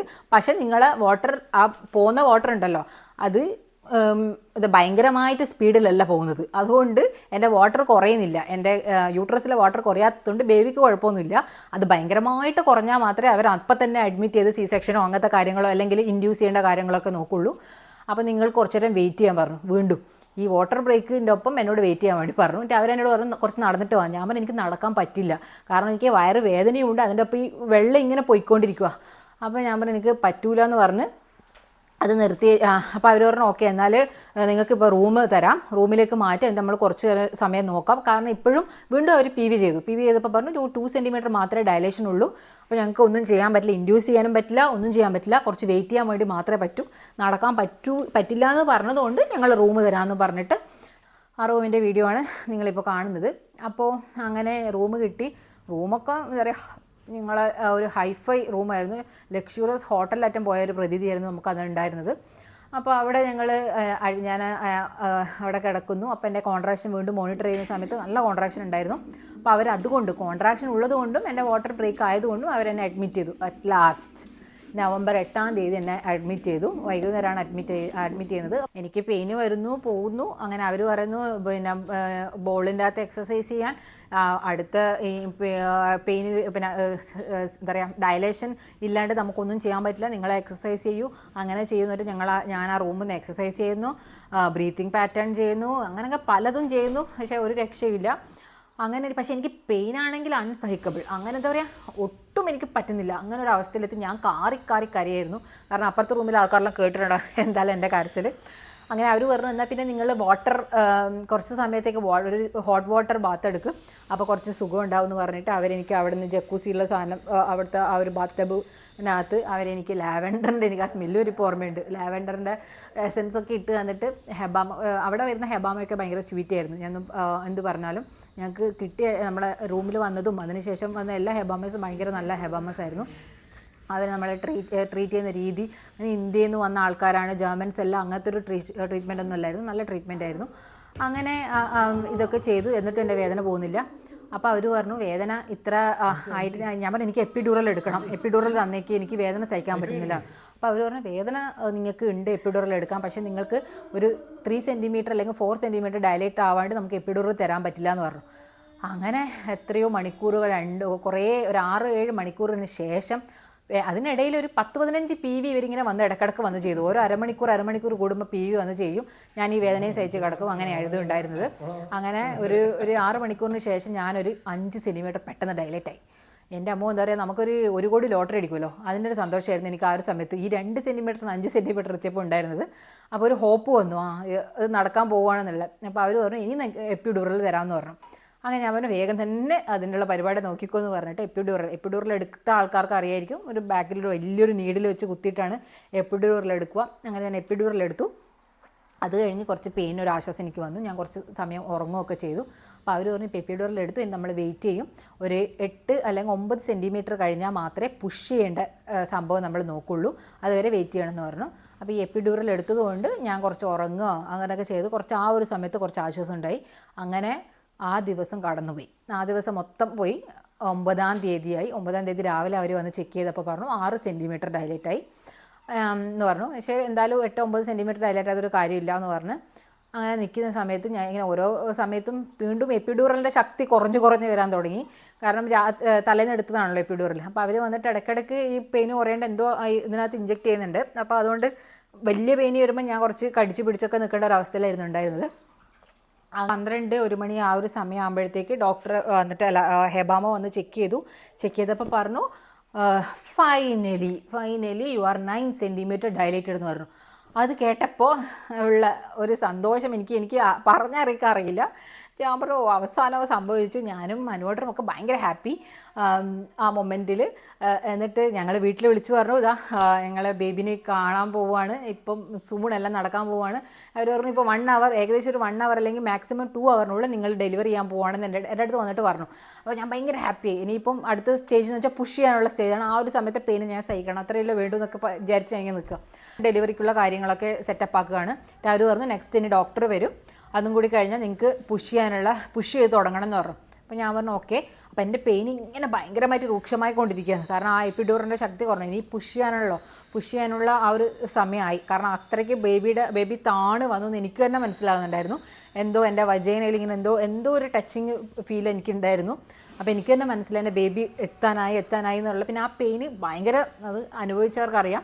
അങ്ങനെ പെയിനും സഹിച്ച് ഞാൻ പുഷ് ചെയ്യാൻ വേണ്ടിയിട്ട് എല്ലാ തരത്തിലും റെഡിയായി നിൽക്കുന്ന ആ ഒരു സമയം പെട്ടെന്നൊരു ഹെബാമ കയറി വന്നിട്ട് പറഞ്ഞു ഡോക്ടർക്കൊന്ന് ചെക്ക് ചെയ്യണം എന്ന് പറഞ്ഞു. ഓക്കെ, ഡോക്ടർ വന്ന് ചെക്ക് ചെയ്തോട്ടെ എന്ന് പറഞ്ഞിട്ട് വീണ്ടും എന്നെ ഈ ഡോക്ടർ എന്നെ PV ചെയ്യുന്നു. എന്നിട്ട് ഡോക്ടർ പറയുന്നു ഐ എം സോ സോറി എന്ന് പറഞ്ഞു. അപ്പം ഞാൻ വെച്ചാൽ എന്താ, എനിക്കൊന്നും മനസ്സിലായില്ല. അപ്പോൾ ഡോക്ടർ പറഞ്ഞു ഞാൻ സജസ്റ്റ് ചെയ്യില്ല നോർമൽ ഡെലിവറിക്ക് പോകാൻ. കാരണം നിങ്ങളെ ബേബിയുടെ ഹെഡ് പൊസിഷൻ മാറിയിരിക്കുന്നു. അറ്റ് ദ എൻഡ് മൊമെൻറ്റ് ബേബിയുടെ ഹെഡ് പൊസിഷൻ മാറി. ഇനി നിങ്ങൾ പുഷ് ചെയ്തിട്ട് ബേബിയെ പുറത്തെടുക്കുകയാണെങ്കിൽ ബേബിയുടെ തല കോൺ ഷേപ്പായിരിക്കും ഉണ്ടാവുക. പിന്നെ ബേബിക്ക് ഭയങ്കര സ്ട്രെസ്സായിരിക്കും ഉണ്ടാവുക. അങ്ങനെ വേണ്ടിക്ക് അതാണോ നിങ്ങൾക്ക് വേണ്ടത് എന്ന് എൻ്റെ അടുത്ത് ചോദിക്കുന്നു. ഞാനും അനുവായിട്ടൊരു കിളി പോയ അവസ്ഥയിലായിരുന്നു സത്യം പറഞ്ഞാൽ. ശരിക്കും കിളി പോകുന്നാൽ ഇങ്ങനെ എന്തൊക്കെ എൻ്റെ ചെവിയിലൂടെയും തലയിലൂടെയൊക്കെ ഇങ്ങനെ പറന്നു പോകുന്നവർ എനിക്ക് മനസ്സിലായില്ല. എന്നാൽ ഈ ഒരു 2 മിനിറ്റ് മുന്നേ വന്ന് നിങ്ങൾ you are ready to push എന്ന് പറഞ്ഞു അവസ്ഥയിൽ നിന്ന് എൻ്റെ അടുത്ത് പറയുന്നു ബേബിക്ക് സ്ട്രെസ്സാവും, ബേബിയുടെ തലയുടെ ഇത് ശരിയില്ല എന്നൊക്കെ പറഞ്ഞപ്പോൾ എനിക്ക് സത്യം പറഞ്ഞാൽ എന്താ ചെയ്യേണ്ടത്, ഒരു നമ്മായ ഒരു അവസ്ഥ ഉണ്ടാവില്ല. നമ്മൾ എന്താ പറയുക നമ്മൾ ഒരു ജീവച്ചവായി നിൽക്കുക എന്നുള്ളത് നമുക്കൊന്നും പ്രതികരിക്കാനും പറ്റാത്ത ഒരു അവസ്ഥയിലേക്കായിരുന്നു ഞാൻ പോയത്. ഇത് കേട്ട് കഴിഞ്ഞ് ഒരു 2 സെക്കൻഡ് കഴിഞ്ഞപ്പോൾ തന്നെ ഞാൻ കരയാൻ തുടങ്ങി. ഞാൻ സൈഡിൽ നോക്കുമ്പോഴത്തേക്ക് അനുവാട്ടൻ അവിടുന്ന് കരയുന്നു. അനുവാട്ടന് ഈ ഡോക്ടർ എന്തൊക്കെയോ പറയുന്നത്, അതിനിടയിൽ എന്നോട് പറഞ്ഞു കഴിഞ്ഞപ്പോൾ വീണ്ടും അനുവാട്ടൻ്റെ അടുത്താണ് എന്തൊക്കെയോ എക്സ്പ്ലെയിൻ ചെയ്ത് കൊടുക്കുന്നത്, ഇങ്ങനെയാണ് അങ്ങനെയാണ് കാര്യങ്ങൾ. പക്ഷേ അനുവാട്ടൻ ഇതൊന്നും കേൾക്കാനുള്ള മാനസികാവസ്ഥയിലായിരുന്നില്ല ഉള്ളത്. അങ്ങോട്ടും ഇങ്ങോട്ടും അനുവാട്ടൻ നടക്കുന്നു. ഡോക്ടർ പറയുന്നത് കേൾക്കാതെ അങ്ങോട്ടും ഇങ്ങോട്ടും നടക്കുന്നു. കാരണം നമ്മൾ രണ്ടുപേരും പ്രതീക്ഷിക്കുന്നില്ല ഇത്രയും വെയിറ്റ് ചെയ്തിട്ട്, അതായത് ഡ്യൂ ഡേറ്റ് കഴിഞ്ഞ് ഒരാഴ്ചയും കഴിഞ്ഞ് വെയിറ്റ് ചെയ്തത് എന്തിനു വേണ്ടിയിട്ടായിരുന്നു, നോർമൽ ഡെലിവറി കിട്ടുമെന്നുള്ളൊരു പ്രതീക്ഷയിലായിരുന്നു. ആ പ്രതീക്ഷ അവിടെ തകർന്ന് വീണു. ഞാൻ ഇത്രയും അനുഭവിച്ചത്, അതായത് അവിടെ തലേന്ന് രാത്രി പോയി കിടന്നത് മുതൽ പിറ്റേന്ന് ഉച്ചവരെ ഞാൻ അനുഭവിച്ച വേദനയും കാര്യങ്ങളും എല്ലാം പോയിട്ട് അവരെന്നോട് പറയുന്നത് ഞങ്ങൾ സിസേറിയനാണ് ഇനി സജസ്റ്റ് ചെയ്യാന്ന്. ആ ഒരു മൊമെൻ്റ് എന്ന് പറയുന്നത് എനിക്ക് സത്യം പറഞ്ഞാൽ പറഞ്ഞറിയിക്കാൻ പറ്റുന്നില്ല. അതിൻ്റെ ആ ഒരു വികാരമൊന്നും എനിക്ക് സത്യം പറഞ്ഞാൽ ഞാൻ ഓർമ്മിക്കാൻ ആഗ്രഹിക്കുന്നില്ല എന്താ ഞാൻ പറഞ്ഞത്. അപ്പോൾ ആ ഒരു അവസ്ഥയിൽ പിന്നെ ഞാൻ ആലോചിച്ച് പ്രാക്ടിക്കലായിട്ട് ഒരു നിമിഷം ഞാൻ ചിന്തിച്ച്, ഇവർ പറയുന്നത് കുട്ടിക്ക് പ്രശ്നം വരുന്നു പറയുന്ന ആ ഒരു അവസ്ഥയിൽ ഞാൻ എന്തിന് കരഞ്ഞ് സമയം കളയണം, എത്രയും വേഗം സിസേറിയൻ ചെയ്യാൻ പറ്റുമോ അത്രയും വേഗം സിസേറിയൻ ചെയ്യാമെന്ന് പറഞ്ഞിട്ട് ഞാൻ ഒന്ന് വേറെ ഒന്നും ചിന്തിക്കുകയും ചെയ്യാതെ ഒരു 5 മിനിറ്റുള്ളിൽ ഞാൻ പറഞ്ഞു I am ready for caesarean എന്ന് പറഞ്ഞു. അപ്പം തന്നെ അവർ ഒരു കുഞ്ഞ് പേപ്പർ എനിക്ക് എടുത്തു കൊടുത്തു, എല്ലാം ഫുൾ ജർമ്മനിൽ എനിക്ക് എടുത്തു കൊടുത്തു. എന്നിട്ട് അവർ പറഞ്ഞു do you want to hear all these things എന്ന് വെച്ചു. എൻ്റെ അടുത്ത് അതിനകത്തുള്ള ഇവിടെയുള്ളൊരു റൂളാണ് ജർമ്മനിയിൽ, നമ്മൾ എന്ത് ചെയ്യുന്നത്, നമ്മളൊരു പേഷ്യൻറ്റിനെ എന്ത് ട്രീറ്റ്മെൻറ്റ് ചെയ്യുന്നതിന് മുന്നേയും അല്ലെങ്കിൽ എന്തൊരു മരുന്ന് കൊടുക്കുന്നതിന് മുന്നേയും അതിൻ്റെ പ്രോപ്പറായ എക്സ്പ്ലനേഷൻ എന്തിനു വേണ്ടിയിട്ടാണ് ചെയ്യുന്നത്, എന്താണ് അതിൻ്റെ സൈഡ് എഫക്റ്റ് എന്നൊക്കെ പറഞ്ഞിട്ട് ഡോക്ടർ എക്സ്പ്ലെയിൻ ചെയ്ത് തരണം. അപ്പോൾ ഇവർ പക്ഷേ എൻ്റെ അടുത്ത് ചോദിക്കുന്നതെന്ന് വെച്ച് കഴിഞ്ഞാൽ ആ ഒരു മൊമെൻറ്റിൽ ഒന്നാമത് കിളിപോയ അവസ്ഥയിൽ അവർ എൻ്റെ അടുത്ത് ചോദിക്കുന്നത് നിനക്ക് ഇതിൻ്റെ ഈ സിസേറിയൻ്റെ സൈഡ് എഫക്റ്റും ഇതൊക്കെ അറിയണോ, അല്ലെങ്കിൽ ഒരു ഫ്രീ മൈൻഡിൽ പോയിട്ട് ഓപ്പറേഷൻ ചെയ്യാനാണോ താല്പര്യം? ഇതൊന്നും അറിഞ്ഞിട്ട് വെറുതെ ഓൾറെഡി സ്ട്രെസ്ഡ് ആയ നിന്നെ, ഞാൻ കരഞ്ഞുകൊണ്ടിരിക്കുകയാണല്ലോ, ഓൾറെഡി സ്ട്രെസ് ആയ നിന്നെ ഈ സംഭവം കൂടി കേൾപ്പിച്ചിട്ട് ഞാൻ സ്ട്രെസ് അടിപ്പിക്കാൻ ആഗ്രഹിക്കുന്നില്ല. If you want I can explain എൻ്റെ അടുത്ത് പറഞ്ഞു. അപ്പോൾ ഞാൻ പറഞ്ഞു, നിങ്ങൾ എൻ്റെ അവസ്ഥ എനിക്ക് ആലോചിച്ച് നോക്കും. ആ സമയത്ത് എന്താ ചെയ്യേണ്ടതെന്ന് അറിയില്ല. ആരുമില്ല ഞങ്ങൾക്ക് ഉപദേശം തരാനോ ഞങ്ങളോട് എന്തെങ്കിലും ഇങ്ങനെ ചെയ്യണം അങ്ങനെ ചെയ്യണമെന്ന് പറഞ്ഞു തരാനൊന്നും ആരുമില്ല. ഒന്നാമത്തേന്ന് വെച്ച് കഴിഞ്ഞാൽ അവർ ജർമ്മനിലാണ് ഈ തരുന്ന സംഭവങ്ങൾ. അവർ പരസ്പരം ജർമ്മനിലാണ് സംസാരിക്കുന്നത്, നമ്മുടെ അടുത്ത് മാത്രമാണ് ഇംഗ്ലീഷിൽ സംസാരിക്കുന്നത്. അവരെന്താ പറയുന്നത് നമുക്ക് മനസ്സിലാവുന്നില്ല. അപ്പോൾ അതിനിടയ്ക്ക് ഇങ്ങനെ എൻ്റെ അടുത്ത് വന്നിട്ട് പറയുകയും ചെയ്യുന്നത്, എത്രയും വേഗം നിങ്ങൾ സി സെക്ഷൻ ചെയ്ത് കഴിഞ്ഞാൽ അതായിരിക്കും നല്ലത് എൻ്റെ അടുത്ത് പറയുന്നത്. ആ ഒരു അവസരം ഞാൻ വിചാരിച്ചു ഈ സാധനം ഈ കഥകളെല്ലാം കേട്ടിട്ട് പോസിറ്റീവ് നെഗറ്റീവ് കേട്ടിട്ട് എനിക്ക് എന്തുണ്ടാക്കാനാണ്. അപ്പോൾ ഞാൻ പറഞ്ഞു ഓക്കെ, എനിക്ക് അതിൻ്റെ ഒന്നും ആവശ്യമില്ല, ഞാൻ എവിടെയെന്ന് വെച്ചാൽ സൈൻ ഇട്ട് തരാമെന്ന്. അതെൻ്റെ ഏറ്റവും വലിയ മണ്ടത്തരങ്ങളിൽ ഒന്നായിരുന്നു സത്യം പറഞ്ഞാൽ. ഞാൻ ഒന്നും കേൾക്കാതെ ആ ഡോക്ടറെ വിശ്വസിച്ച്, ആ ഹെബാമാസിനെ വിശ്വസിച്ച്, ഞാൻ ആ ഹോസ്പിറ്റലിനെ വിശ്വസിച്ച്, ഞാൻ അവർ തന്ന പേപ്പറിൽ ഞാൻ സൈൻ ചെയ്ത് കൊടുത്തു. ഞാൻ I am ready for C section എന്ന് പറഞ്ഞാൽ അതിനെ കോൺസിക്വൻസിന് ഒക്കെ പറഞ്ഞിട്ടുള്ള സംഭവത്തിൽ ഞാൻ അങ്ങ് സൈൻ ചെയ്ത് കൊടുത്തു. കാരണം എനിക്ക് എത്രയും വേഗം എൻ്റെ ബേബിനെ കാണണമെന്നായിരുന്നു. കാരണം ഇവന് സ്ട്രെസ്സിലാണെന്നൊക്കെ പറയുമ്പോൾ നമുക്ക് പേടിയാവുമല്ലോ, ആരുമില്ലല്ലോ അടുത്തും കെയർ ചെയ്യാനൊന്നും ആരുമില്ല. അപ്പോൾ ഞാൻ ഓക്കെ പറഞ്ഞു. അവരപ്പം തന്നെ കുറേ പേര് റൂമിലേക്ക് വരുന്നു. എന്നിട്ട് ഞാൻ പറഞ്ഞു എനിക്ക് എൻ്റെ ഹസ്ബൻഡ് ഉള്ളിലേക്ക് വരാൻ വല്ല ഓപ്ഷനുണ്ടോ? അപ്പോൾ അവർ പറഞ്ഞു ഹസ്ബൻഡ് വരുന്നതിന് ഒരു കുഴപ്പമില്ല എന്ന് പറഞ്ഞു. അതായത് സി സെക്ഷൻ നടക്കുന്ന തിയേറ്ററിന്, ഓപ്പറേഷൻ തിയേറ്ററിൻ്റെ ഉള്ളിൽ അനോട്ടനും വരാമെന്ന് പറയുന്നു. അപ്പോൾ അനോട്ടൻ്റെ അടുത്ത് പോയി പറഞ്ഞു വേറെ റൂമിൽ പോയിട്ട് ഡ്രസ്സൊക്കെ ചേഞ്ച് ചെയ്ത് വരണം എന്നൊക്കെ പറഞ്ഞിട്ട് അവർക്ക് സ്റ്റെറിലൈസ്ഡ് ഡ്രസ്സൊക്കെ ഉണ്ടാവും, അതൊക്കെ ഇട്ട് വരണം എന്ന് പറഞ്ഞിട്ട് അനോട്ടൻ അപ്പം തന്നെ വേറെ റൂമിലേക്ക് പോകുന്നു. പിന്നെ ഇവരെ എന്നെ എടുത്തിട്ട് നേരെ ഡെലിവറി റൂമിലേക്ക്, അത് ഓപ്പറേഷൻ തിയേറ്ററിലേക്ക് പോകുന്നു. ആ ഓപ്പറേഷൻ തിയേറ്റർ എന്ന് പറയുന്നത് എനിക്ക് തോന്നുന്നു ഒരു 10-ൽ കൂടുതൽ ഹെബാമാസാണോ ഡോക്ടേഴ്സാണോ ആരാണെന്ന് എനിക്കറിയില്ല, കുറേ പേരുണ്ടായിരുന്നു, ഇഷ്ടംപോലെ ആൾക്കാർ. അവരെല്ലാം ജർമ്മനിൽ ഇങ്ങനെ സംസാരിക്കുന്നു, ഞാനത് കേൾക്കുന്നു.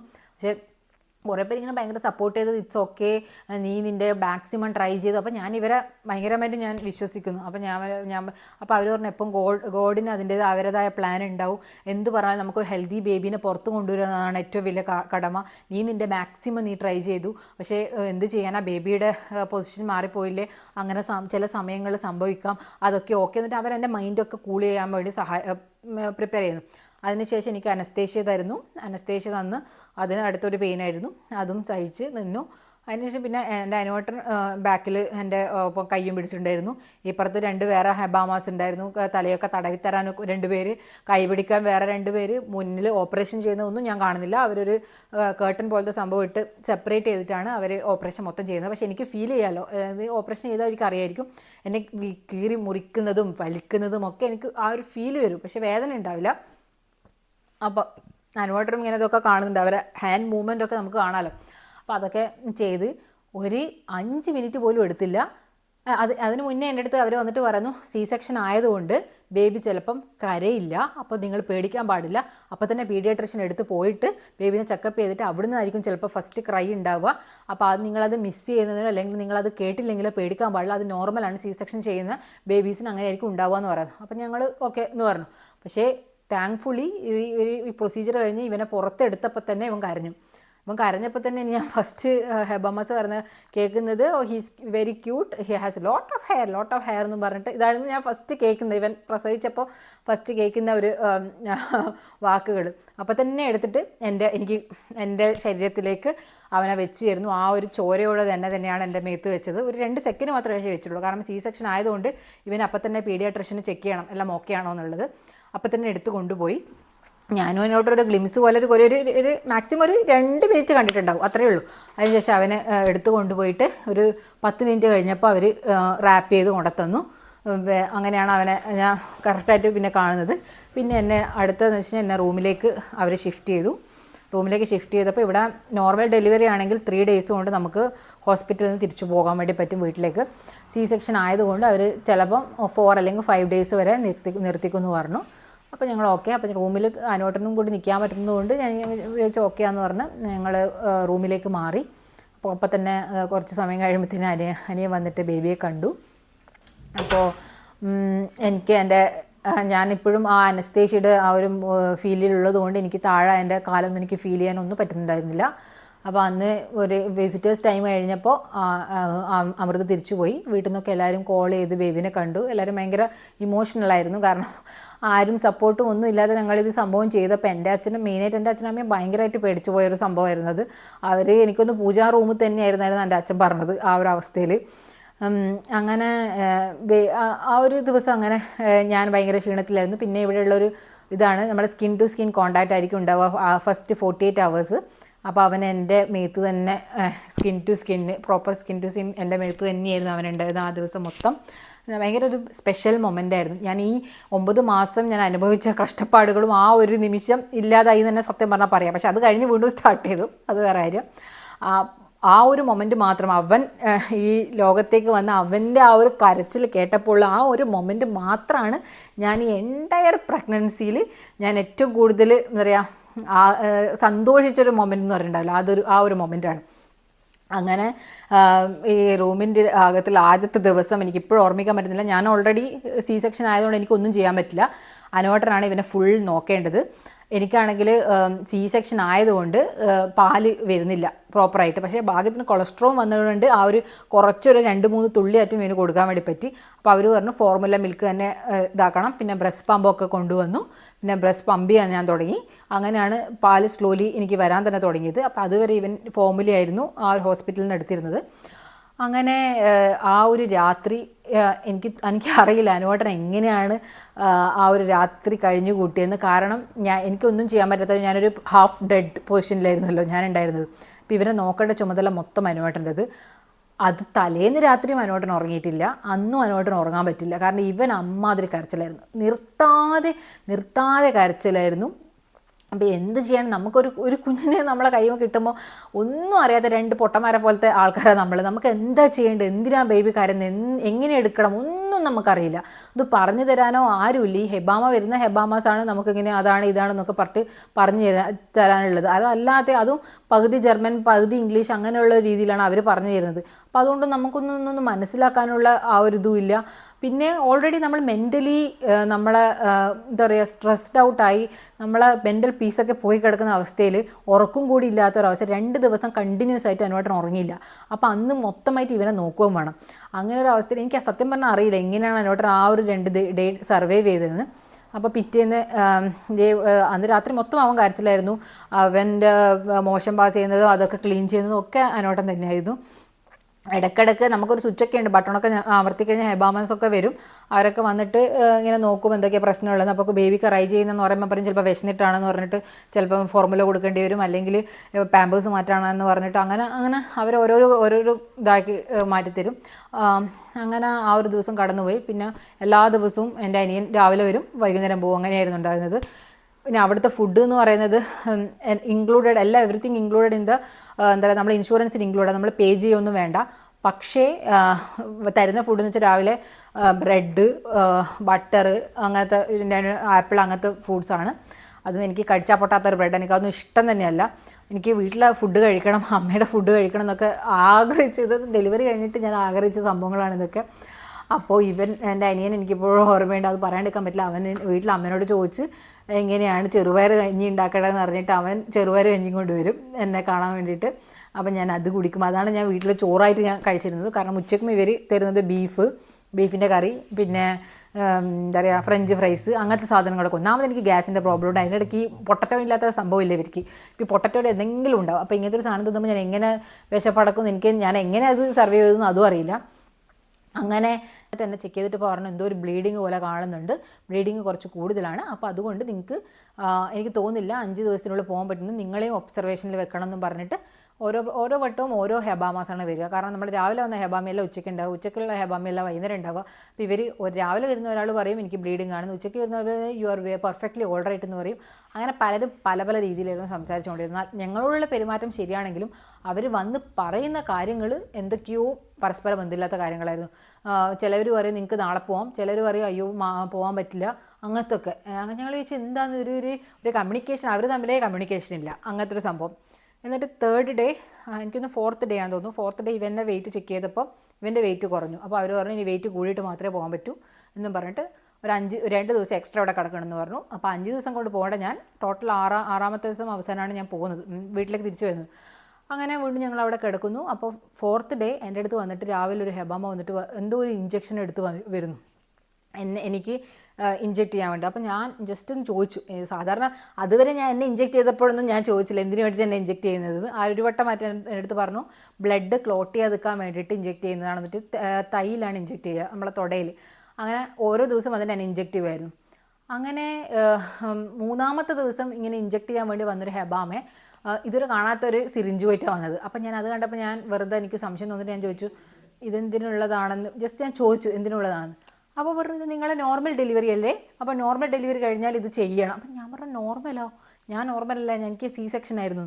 അപ്പോൾ അവരെ ചാർട്ട് എടുത്ത് ചെക്ക് ചെയ്തിട്ട് ഓ ഐ എം സോ സോറി എന്ന് പറഞ്ഞു. അപ്പോൾ തന്നെ ഞാൻ വിചാരിച്ച് ഇതെന്തേ നടക്കുന്നത്. അപ്പോൾ ഇത്രനാളും എൻ്റെ മേത്ത് കയറ്റിയ ഇഞ്ചക്ഷനൊക്കെ എന്തിന് ഉള്ളതാണ് ദൈവത്തിന് മാത്രം അറിയാം. സത്യം പറഞ്ഞാൽ ഞങ്ങൾക്ക് 8 പേർക്കും അറിയില്ല. അപ്പോൾ അന്ന് ഞങ്ങളോട് സോറിയൊക്കെ പറഞ്ഞ് ഞാൻ വെച്ചാൽ ഒക്കെ പോട്ട് എന്ന് പറഞ്ഞിട്ട് വിട്ടയച്ച കേസാണത്. അങ്ങനെ ആ ഹെബാമയെ പോയിട്ട് വേറൊരു ഹെബാമയെ വന്നിട്ട് വേറെന്തോ ഇഞ്ചക്ഷൻ തന്നു. അങ്ങനെ 6 ദിവസം കഴിഞ്ഞ് ഈ 6 ദിവസം രാത്രി അനുവേട്ടനാണ് മോനെ നോക്കുക. ആ 6 ദിവസവും ഇവൻ രാത്രി കരയാത്ത സമയം എന്ന് പറയുന്നത് മാക്സിമം അരമണിക്കൂർ അല്ലെങ്കിൽ 1 മണിക്കൂറായിരിക്കും. ബാക്കി ഫുൾ ടൈം ഇവൻ കരച്ചിലായിരിക്കും. അപ്പോൾ അനുവേട്ടന് ഒട്ടും ഉറങ്ങാൻ പറ്റില്ല. ഇപ്പോൾ പിറ്റേന്ന് രാവിലെ അമൃത് വന്ന് അല്ലെങ്കിൽ എൻ്റെ അനിയൻ വന്ന സമയത്ത് കുറച്ച് സമയം അനുവേട്ടൻ ഒരു 1-2 മണിക്കൂർ മാത്രമേ അനുവേട്ടൻ ഉറങ്ങും. അപ്പോൾ അനുവേട്ടൻ ഏകദേശം ഒരു കിളി പോകുക എന്നെല്ലാം പറഞ്ഞിട്ടുള്ളതിൻ്റെ ഒരു അവസാനത്ത് നമ്മളെ ശരീരത്തിൽ 1000 കിളി പോകാനുള്ള സാധ്യത ഉണ്ടെങ്കിൽ അവസാനത്തെ കിളിയും കൂടി പറന്നു പോയൊരു അവസ്ഥയിൽ അനുവേട്ടൻ എത്തി. കാരണം ഇവൻ വന്നിട്ട് ഇവൻ കാണുന്ന സമയത്തും വീഡിയോ കോൾ ചെയ്തിട്ട് വീട്ടുകാർ കാണുന്ന സമയത്തും അനുവേട്ടൻ എൻ്റെ ഹസ്ബൻഡിനെ കാണുന്ന സമയത്ത് എല്ലാവരും പറയും പിന്നെ അനുവിന് എന്തെങ്കിലും കുറച്ച് നേരം ഉറങ്ങിക്കോ അല്ലെങ്കിൽ കുറച്ച് റെസ്റ്റ് എടുക്കാനോ എന്ന് പറയുന്ന ഒരു അവസ്ഥയിലേക്ക് അനുവേട്ടൻ മാറി. കാരണം അനുവേട്ടൻ്റെ മുഖത്ത് തന്നെ എഴുതി വെച്ചിട്ടുണ്ടായിരുന്നു അനുവേട്ടൻ സ്ട്രെസ്ഡ് ആണ്, ടയേർഡ് ആണെന്നുള്ളത് കാര്യത്തിൽ. പക്ഷെ വേറെ ഒന്നും ചെയ്യാനില്ല. എന്നെയും നോക്കണം, മോനെയും നോക്കണം, എൻ്റെ അണ്ടർവെയർ മാറ്റിത്തരണം. സത്യം പറഞ്ഞാൽ അങ്ങനെയൊക്കെ അമ്മമാർ ചെയ്യുന്നത് പോലെ ചെയ്യേണ്ട സ്ഥിതി അനുവേട്ടനാണ് വന്നത്. നമ്മളെ നാട്ടിലെ ഭർത്താക്കന്മാരൊന്നും ഇതൊന്നും അറിയുന്നില്ല. ഇപ്പോൾ ഞാനിപ്പം ഡെലിവറി വ്ളോഗ് കണ്ട ദിയാകൃഷ്ണയുടെ ആണെങ്കിലും തനിമലയാളിയുടെ ഒക്കെ ആണെങ്കിലും അവരെ ഹസ്ബൻഡ്സ് ഒന്നും ഇത്ര ചെയ്തിനോന്ന് എനിക്കറിയില്ല, ഈ ഒരു അവസ്ഥയിൽ എത്തിയിട്ടുണ്ടോ എന്ന് അറിയില്ല. പക്ഷേ എൻ്റെ ഹസ്ബൻഡ് അനുഭവിച്ചത് അത് വേറെ ചിലപ്പോൾ അതിനോട് വേറെ തന്നെ വീഡിയോ ചെയ്യാൻ വേണ്ടിയിട്ട് പറ്റുമായിരിക്കും. കാരണം എൻ്റെ കാര്യങ്ങൾ നോക്കണം, എന്നെ ആ ബാത്റൂമിൽ കൊണ്ടുപോകണം. ബാത്റൂമിൽ നിന്ന് അത് കഴിഞ്ഞ് ഞാൻ എൻ്റെ സിസേറിയൻ ആയതുകൊണ്ട് എനിക്ക് നടക്കാനൊക്കെ ഭയങ്കര ബുദ്ധിമുട്ടായിരുന്നു. ആ ഒരു സമയത്ത് എന്നെ വീണ്ടും കൊണ്ടുപോയി കട്ടിൽ കിടത്തണം, എൻ്റെ ഡ്രസ്സ് മാറ്റി തരണം, എൻ്റെ മേല് കഴിച്ച് തരണം. അതുപോലെ മോൻ്റെ കാര്യവും നോക്കണം. മോന് പാല് കൊടുക്കണം, ഫോർമുല കൊടുക്കണം, മോൻ്റെ ഡ്രസ്സ് മാറ്റണം, മോനെ നോക്കണം. ഇതൊക്കെ ഈ ഒരു ദിവസങ്ങളിൽ ഉറക്കമില്ലാത്ത സമയത്തും ആരോടെ ചെയ്ത് ഞാനത് മരിച്ചാലും മറക്കാൻ പറ്റില്ല എന്നെല്ലാം പറഞ്ഞ കുറച്ച് കാര്യങ്ങളുണ്ടല്ലോ, അങ്ങനത്തെ ഒരു കാര്യങ്ങളായിരുന്നത്. എന്നെ അമ്മയെ പോലെ തന്നെ എൻ്റെ ഹസ്ബൻഡ് അന്ന് നോക്കി.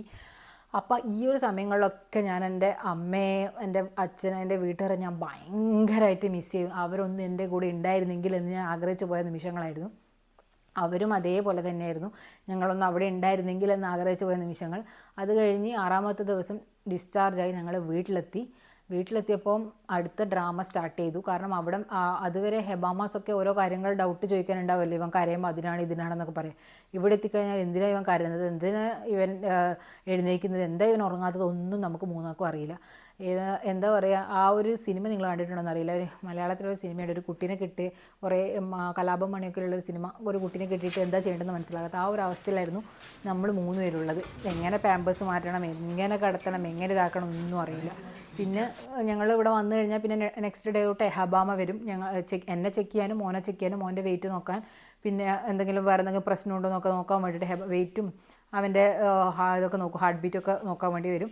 അങ്ങനെ പിറ്റേന്ന് മുതൽ ഹെബാമ വന്നു. എനിക്ക് ഇങ്ങനെ വന്നിട്ട് എന്നെയും നോക്കും, മോനെയും നോക്കും. അപ്പോൾ എന്നോട് പറയുന്നു കുറച്ചും കൂടി ഹീൽ ചെയ്യാനുണ്ട്, ഹീൽ ചെയ്തിട്ടില്ല, സാധാരണ ആൾക്കാർ ഹീൽ ചെയ്യുന്ന അത്ര സ്പീഡിലല്ല നീ റിക്കവർ ചെയ്യുന്നതെന്ന് എൻ്റെ അടുത്ത് പറഞ്ഞു. ഇനി അടുത്തൊരു ട്വിസ്റ്റ് എന്ന് പറയാൻ പോകുന്നത് ഇത് വലിയൊരു ട്വിസ്റ്റാണ്. എന്താണെന്ന് വെച്ച് കഴിഞ്ഞാൽ ഹെബാമ വന്ന് എന്നോട് ഞങ്ങൾക്കൊരു ബുക്ക് ഉണ്ടാവും, ഒരു മുട്ടർപാസ് എന്ന് ഇതിൻ്റെ ജർമ്മനിയിൽ മുട്ടർപാസ് ആണ് പറയുക, ഞാനതിൻ്റെ ഫോട്ടോ ഇവിടെ കാണിക്കാം.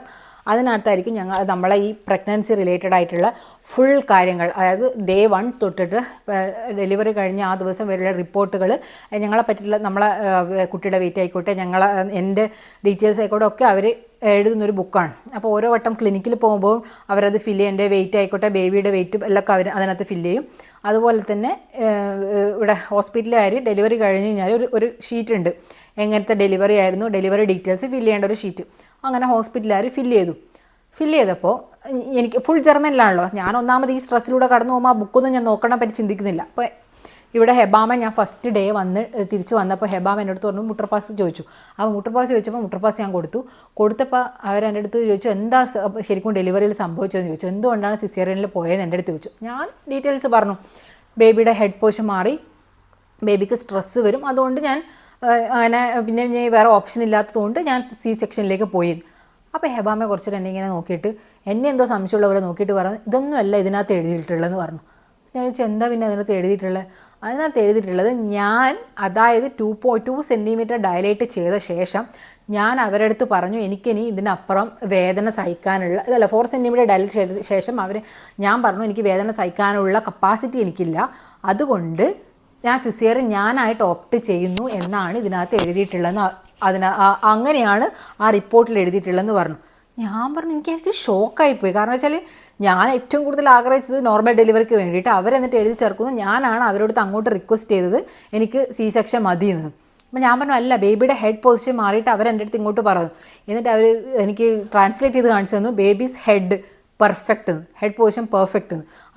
അതായത് പുഷ് ചെയ്യാനുള്ള കറക്റ്റ് പൊസിഷനിലാണ് ബേബിയുടെ ഹെഡ് ഇരിക്കുന്നതാണ് അതിനകത്തുള്ളത്, റിപ്പോർട്ടിൽ അതിനകത്തുള്ളത്.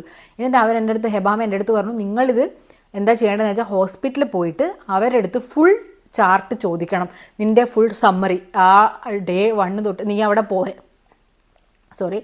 അവിടെ പോയ ദിവസം തൊട്ട് നിനക്ക് എന്തൊക്കെ ഇഞ്ചക്ഷൻ തന്നു, നിന്നെ എന്തൊക്കെ പ്രോസസ്സിലൂടെ നീ കടന്നുപോയി എന്നൊക്കെയുള്ള ഫുൾ, അതൊരു വലിയൊരു ബുക്ക് പോലെ ഉണ്ടാകും പോലും, അത് നീ ചോദിച്ച് വാങ്ങണം, ഫുൾ സമ്മറി ചോദിച്ച് വാങ്ങണം. അത് ചോദിച്ച് വാങ്ങിക്കഴിഞ്ഞാൽ നിനക്ക് മനസ്സിലാവും എന്തൊക്കെയാണ് നിന്നെ ചെയ്ത്, അതിനകത്ത് അവർക്ക് കള്ളത്തരം കാണിക്കാൻ പറ്റില്ല എന്ന് പറഞ്ഞു. അപ്പോൾ ഇത് നീ അവിടെ പോയി ചോദിക്കണം എന്ന് പറഞ്ഞു. ഇതെന്നോട് പറയുന്നത് ഞാൻ എൻ്റെ പോസ്റ്റ് പാർട്ടം ഡിപ്രഷനിലൂടെ കടന്നു പോകുന്ന ആ ഒരു സ്റ്റേജിലാണ്. ഇത് കേട്ടപ്പോൾ എനിക്ക് ഉണ്ടായ സങ്കടവും വിഷമമൊന്നും എനിക്ക് പറഞ്ഞറിയിക്കാൻ പറ്റില്ല. ഞാൻ കരഞ്ഞു. ഇത് ഹെബാമ പറഞ്ഞ് എൻ്റെ അടുത്ത് ഈ കാര്യം പറഞ്ഞപ്പോൾ ഞാൻ പൊട്ടി കരഞ്ഞു. ഇത് ഞാനല്ല അവരെൻ്റെ അടുത്ത് പറഞ്ഞിട്ട് ചെയ്യുന്നതെന്ന് പറഞ്ഞ സംഭവം അത് എനിക്ക് അക്സെപ്റ്റ് ചെയ്യാനേ പറ്റുന്നുണ്ടായില്ല. പക്ഷേ ഇതിൻ്റെ പുറകെ പോകാനുള്ളൊരു മാനസികാവസ്ഥയിലായിരുന്നില്ല ഞാൻ. ഇതിൻ്റെ പുറകെ പോയി വീണ്ടും എന്തെങ്കിലും ആയിട്ടുണ്ടെങ്കിൽ കേസ് കൊടുക്കാനോ, ചിലപ്പോൾ എനിക്ക് കോമ്പൻസേഷൻ ഒക്കെ കിട്ടുന്ന കേസായിരിക്കാം, എനിക്കറിയില്ല. ജർമ്മനിയിൽ ഞാൻ ഇങ്ങനത്തെ ഒരു സംഭവത്തിനെ പറ്റി വേറെ എവിടെയും കേൾക്കാത്തതുകൊണ്ടും എനിക്ക് അധികം ഫ്രണ്ട്സിൻ്റെ അടുത്ത് ഇങ്ങനെ അനുഭവം ഇല്ലാത്തതുകൊണ്ടും എനിക്കിത് ഇതിനെപ്പറ്റൊന്നും അറിയില്ല. ചിലപ്പോൾ ഞാനിത് എന്നോട് അവർ ചെയ്ത ചതിയാണിതെങ്കിൽ എനിക്കിത് ചിലപ്പോൾ ഹോസ്പിറ്റലുകാർക്കെതിരെ പോകാൻ പറ്റുന്നൊരു സാധനമായിരുന്നു. കാരണം ഹെബാമ എൻ്റെ അടുത്ത് അങ്ങനെയാണ് പറഞ്ഞത്. രണ്ടാമത്തെ ദിവസം വന്നപ്പോൾ ഹെബാമയെ പറ്റിയൊന്നും ചോദിച്ചില്ല. കാരണം ഹെബാമയ്ക്ക് തന്നെ തോന്നിയിട്ടുണ്ടാവും ഞാൻ ഇതേപോലെ ഇതിൻ്റെ പിന്നാലെ പോയി കഴിഞ്ഞാൽ ഹെബാമയും കൊടുക്കാൻ മീൻസ് ഹെബാമയും വരണമല്ലോ, ഹെബാമ പറഞ്ഞിട്ടാണല്ലോ ഞാനിങ്ങനെ ചെയ്യുന്നതെന്ന് പറയേണ്ടി വരുമല്ലോ. അതുകൊണ്ട് ഹെബാമയെ പിന്നെ നിർത്തി. പിന്നെ ഞാൻ ഇവൻ്റെ ബ്രസ്റ്റ് ഫീഡിങ്ങിലായിരുന്നു ഞാൻ കോൺസെൻട്രേറ്റ് ചെയ്തത്. അപ്പോൾ എനിക്കിതൊന്നും ഞാൻ പിന്നെ വിചാരിച്ചു ഓൾറെഡി ഞാൻ അനുഭവിക്കുന്നതിൻ്റെ മാക്സിമം, ഞാനൊരു സുഖപ്രസവത്തിന് അനുഭവിക്കേണ്ട വേദനയും അനുഭവിച്ചു, സി സെക്ഷൻ്റെ വേദന ഇപ്പോൾ അനുഭവിച്ചുകൊണ്ടിരിക്കുന്നു. അതിൻ്റെ ഇടയ്ക്ക് എനിക്ക് ഈ ഒരു സാധനത്തിൻ്റെ പിറകെ പോയിട്ടുള്ള പ്രശ്നങ്ങളും ഒന്നും എനിക്ക് വേണ്ട. എനിക്ക് എങ്ങനെയെങ്കിലും ഇവനുമായിട്ടുള്ള മൊമെൻറ്റ് ഞാൻ എങ്ങനെയാണോ പോകുന്നത് അതുപോലെ പോയിക്കോട്ടെ എന്ന് വെച്ചാൽ ഞാനായിട്ട് വേണ്ടാന്ന് വെച്ച സംഭവമാണ്. ഞാൻ ഹോസ്പിറ്റലിൽ പോയി ചകഞ്ഞ് നോക്കാതിനും ഒന്നും ഞാൻ പോയില്ല. എനിക്കിപ്പോഴും അറിയില്ല ഇതിൻ്റെ സത്യാവസ്ഥ എന്തെന്നാണെന്ന്. ഇവരെന്നെ ഹോസ്പിറ്റലുകാരെന്നെ ചതിച്ചതാണോ എന്താണെന്ന് അറിയില്ല. പക്ഷേ ഹെബാമ എനിക്ക് തന്ന ഹിന്ദി എന്ന് വെച്ച് കഴിഞ്ഞാൽ ഇവിടെ ജർമ്മൻസ്, ഇവിടെ മെയിനായിട്ട് ഇവരെല്ലാം എന്ത് പറഞ്ഞാലും ജർമ്മൻസിനാണല്ലോ പ്രയോറിറ്റി കൊടുക്കുക. ഇവിടെ ജർമ്മൻസ് ആരും സി സെക്ഷൻ പ്രിഫർ ചെയ്യില്ല. ആരും സി സെക്ഷൻ, നമ്മുടെ നാട്ടിലാണ് കുറച്ച് ആൾക്കാരങ്ങ് അങ്ങോട്ട് പോയി പറഞ്ഞ് സി സെക്ഷൻ ആക്കുന്നത്. ഇവിടെ എല്ലാവരും നോർമൽ ഡെലിവറിയാണ് പ്രിഫർ ചെയ്യുക. അപ്പോൾ ആ ഒരു സമയത്ത് അവിടെ റൂമൊന്നും അവൈലബിൾ, അതായത് നോർമൽ ഡെലിവറിക്ക് വേറെ റൂം, സി സെക്ഷൻ ഓപ്പറേഷൻ തിയേറ്ററുമാണ്. അപ്പോൾ അവിടെ ഓപ്പറേഷൻ തിയേറ്റർ എപ്പോഴും കാലിയായിരിക്കും, ആരും ഉണ്ടാവില്ല. നോർമൽ ഡെലിവറിയുടെ റൂമായിരിക്കും എപ്പോഴും ഡിമാൻഡിൽ ഉണ്ടാവുക. അപ്പം ഞാനൊരു നോർമൽ ഡെലിവറിയിലെ റൂമിലാണ് ഞാനും അതിനോട്ടുള്ളത്. ആ റൂം ആ സമയത്ത് വേറൊരു ജർമ്മൻസിന് കിട്ടിക്കഴിഞ്ഞാൽ അവർക്ക് പൈസയും കൂടുതൽ കിട്ടും, പിന്നെ അവർ പ്രയോറിറ്റി കൊടുക്കുന്നതും ജർമ്മൻസിനാണ്. അപ്പോൾ അവരൊരാളെ അക്കോമഡേറ്റ് ചെയ്യാനും പറ്റും. അതുപോലെ എനിക്ക് സി സെക്ഷൻ ആയിക്കഴിഞ്ഞാൽ അവർക്ക് എക്സ്ട്രാ പൈസ കിട്ടും. സി സെക്ഷൻ്റെ ഈ ഇൻഷുറൻസിൻ്റെ ആൾക്കാർ കൊടുക്കുന്ന പൈസ കൂടുതലായിരിക്കുമല്ലോ, അതും കിട്ടും. അപ്പോൾ ഇങ്ങനെയൊരു സംഭവം ഇവിടെ ജർമ്മനിയിൽ നടക്കുന്നുണ്ട് എന്നുള്ള ഹിന്റ് എനിക്ക് ഹെബാമ തന്നു. ശരിക്കും ലിറ്ററലി എൻ്റെ അടുത്ത് പറഞ്ഞു ഇങ്ങനെയൊരു സംഭവം നടക്കുന്നുണ്ട്. അപ്പം ഞാനിപ്പം കൂട്ടി വായിച്ച് നോക്കുമ്പം അത് തന്നെയായിരിക്കും ചിലപ്പോൾ നടന്നിട്ടുണ്ടാവുക. ഇതിൻ്റെ പിറകെ പോയി കഴിഞ്ഞാൽ ചിലപ്പോൾ എനിക്ക് കോമ്പൻസേഷൻ എന്തെങ്കിലും കിട്ടുമായിരിക്കും. പക്ഷേ ഞാനിപ്പോഴും അതിൻ്റെ പിറകെ പോകാൻ ആഗ്രഹിക്കുന്നില്ല. കാരണം എനിക്ക് ആ ഒരു സംഭവം എനിക്ക് ഓർക്കുകയോ വേണ്ട. ഞാൻ അനുഭവിച്ച പോലത്തെ ഒരു കഷ്ടത്തിലൂടെ നിങ്ങൾക്ക് പോകേണ്ടി വന്നിട്ടുണ്ടെങ്കിൽ, ആ ഒരു മെൻ്റൽ സ്ട്രെസ്സിലൂടെ പോകേണ്ടി വന്നിട്ടുണ്ടെങ്കിൽ, അത് ഇപ്പോൾ ഇവർ രണ്ടുപേരുള്ളതുകൊണ്ട് ഞാൻ എങ്ങനെയോ പിടിച്ചു നിന്നു. അതുപോലെ നിങ്ങൾക്ക് ആ സപ്പോർട്ട് കിട്ടിയില്ലെങ്കിൽ ഒരിക്കലും നമുക്ക് പിടിച്ചു നിൽക്കാൻ പറ്റില്ല. എനിക്ക് കിടക്കേന്ന് എണീക്കണ്ടിക്കില്ല, അല്ലെങ്കിൽ കിടക്കണ്ടിക്കില്ല ഒക്കെ ബുദ്ധിമുട്ടായിരുന്നു. ഇവന് പാൽ കൊടുക്കണ്ടിക്കുക, അത് അടുത്ത ഡ്രാമ. ബ്രസ്റ്റ് ഫീഡിങ് എന്നുള്ള സാധനം എങ്ങനെ ഏത് പൊസിഷനിൽ വെച്ചിട്ട് കൊടുത്താലേ ഇവൻ കുടിക്കുക ഒന്നും എനിക്കറിയില്ല. ഇവനാണെങ്കിൽ എൻ്റെ ഒരു ബ്രസ്റ്റ് ഫീഡ് ചെയ്യുമ്പോൾ മറ്റേ ബ്രസ്റ്റ് അവൻ എപ്പോഴും റിജക്റ്റ് ചെയ്യും. അപ്പോൾ എനിക്ക് പാല് വരുന്നില്ല. ആ ബ്രസ്റ്റിൽ നിന്ന് പാല് വരുന്നു, ഒരു ബ്രസ്റ്റിൽ നിന്ന് മാത്രം പാല് വരുന്നു, മറ്റേ ബ്രസ്റ്റിൽ നിന്ന് പാല് വരുന്നില്ല. കാരണം വെച്ചാൽ അവൻ എടുക്കുന്നില്ലല്ലോ.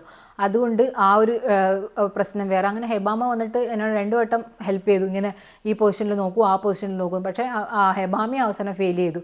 കാരണം അവർ പറഞ്ഞു എനിക്ക് മനസ്സിലാകുന്നില്ല എന്തുകൊണ്ടാണ് കുട്ടി ഒരു ബ്രസ്റ്റ് മാത്രം എടുക്കുന്നത്, എനിക്ക് മനസ്സിലാകുന്നില്ല എന്ന് പറഞ്ഞിട്ട് നിൽക്കുന്ന ഒരവസ്ഥയിലായിരുന്നു ഉള്ളത്. ഞാൻ ഒരു പോയിന്റിൽ ഞാൻ വിചാരിച്ചു ഞാൻ ഇത് സ്റ്റോപ്പ് ചെയ്യാം, എനിക്ക് പറ്റുന്നില്ല. കാരണം ഞാൻ മെൻ്റൽ സ്ട്രെസ് കൊണ്ട് ബ്രസ്റ്റ് ഫീഡിങ്ങിൻ്റെ ടെൻഷൻ, ഹീൽ ചെയ്യാത്ത അവസ്ഥയിലുള്ള ടെൻഷൻ ഒക്കെ കൊണ്ട് ഞാൻ ഒരു പോയിന്റിൽ ഞാൻ വിചാരിച്ചു ഇനി ബ്രസ്റ്റ് ഫീഡിങ് ഒഴിവാക്കിയിട്ട് ഫോർമുലയിൽ തന്നെ പോയാലോ എന്ന്. എനിക്ക് ബ്രസ്റ്റ് ഫീഡ് ചെയ്യണമെന്ന് ഭയങ്കര ആഗ്രഹമാണ്. കാരണം എൻ്റെ ബേബിയായിട്ടുള്ള ആ കണക്ഷൻ എനിക്ക് വരണം എന്നുള്ള ആഗ്രഹം ഉള്ളത് കൊണ്ട് ഞാൻ ട്രൈ ചെയ്തുകൊണ്ടേയിരുന്നു. ആ ഓരോ ദിവസവും ഞാൻ ഇവനെ ട്രൈ ചെയ്യിപ്പിക്കുന്നു, ഓരോ പൊസിഷൻ മാറ്റി കൊടുത്തിട്ടും അങ്ങനെ ഞാൻ ട്രൈ ചെയ്തിട്ട് അറ്റ് ദ എൻഡ് എനിക്കൊന്ന് 3 ആഴ്ച കഴിഞ്ഞപ്പോൾ ഇവൻ എൻ്റെ 2 ബ്രസ്റ്റും കൂടി ഫീഡ് ചെയ്യാൻ വേണ്ടി തുടങ്ങിയ ഒരവസ്ഥ എത്തി. എനിക്ക് ഇവനോട് തന്നെ ദേഷ്യം വരുന്ന ഒരു അവസ്ഥയിലേക്ക് എത്തി. എന്തിനാണ് നീ കരയുന്നത്, നീ എന്താ നിനക്ക് വേണ്ടതൊക്കെ പറഞ്ഞ് ഞാൻ ഇവൻ്റെ അടുത്ത്, എൻ്റെ മോൻ്റെ അടുത്ത്, ഞാൻ ഒന്നും അറിയാത്ത ഒരു 2 ആഴ്ച പ്രായമുള്ളൊരു കുട്ടീൻ്റെ അടുത്ത് ഞാൻ ഭയങ്കര ഷൗട്ട് ചെയ്ത് സംസാരിക്കേണ്ട ഒരു അവസ്ഥയിലെത്തി. അപ്പോൾ എനിക്ക് മനസ്സിലായി എൻ്റെ കിളി പോകുന്ന അവസ്ഥയിലേക്ക് ഞാൻ എത്തിച്ചേർന്നു. അപ്പോൾ അനോട്ടം തന്നെ എൻ്റെ അടുത്ത് ചോദിക്കാൻ തുടങ്ങി, നിനക്ക് കൗൺസിലിങ്ങിൻ്റെയോ നിനക്ക് എന്തെങ്കിലും ആവശ്യമുണ്ടോ?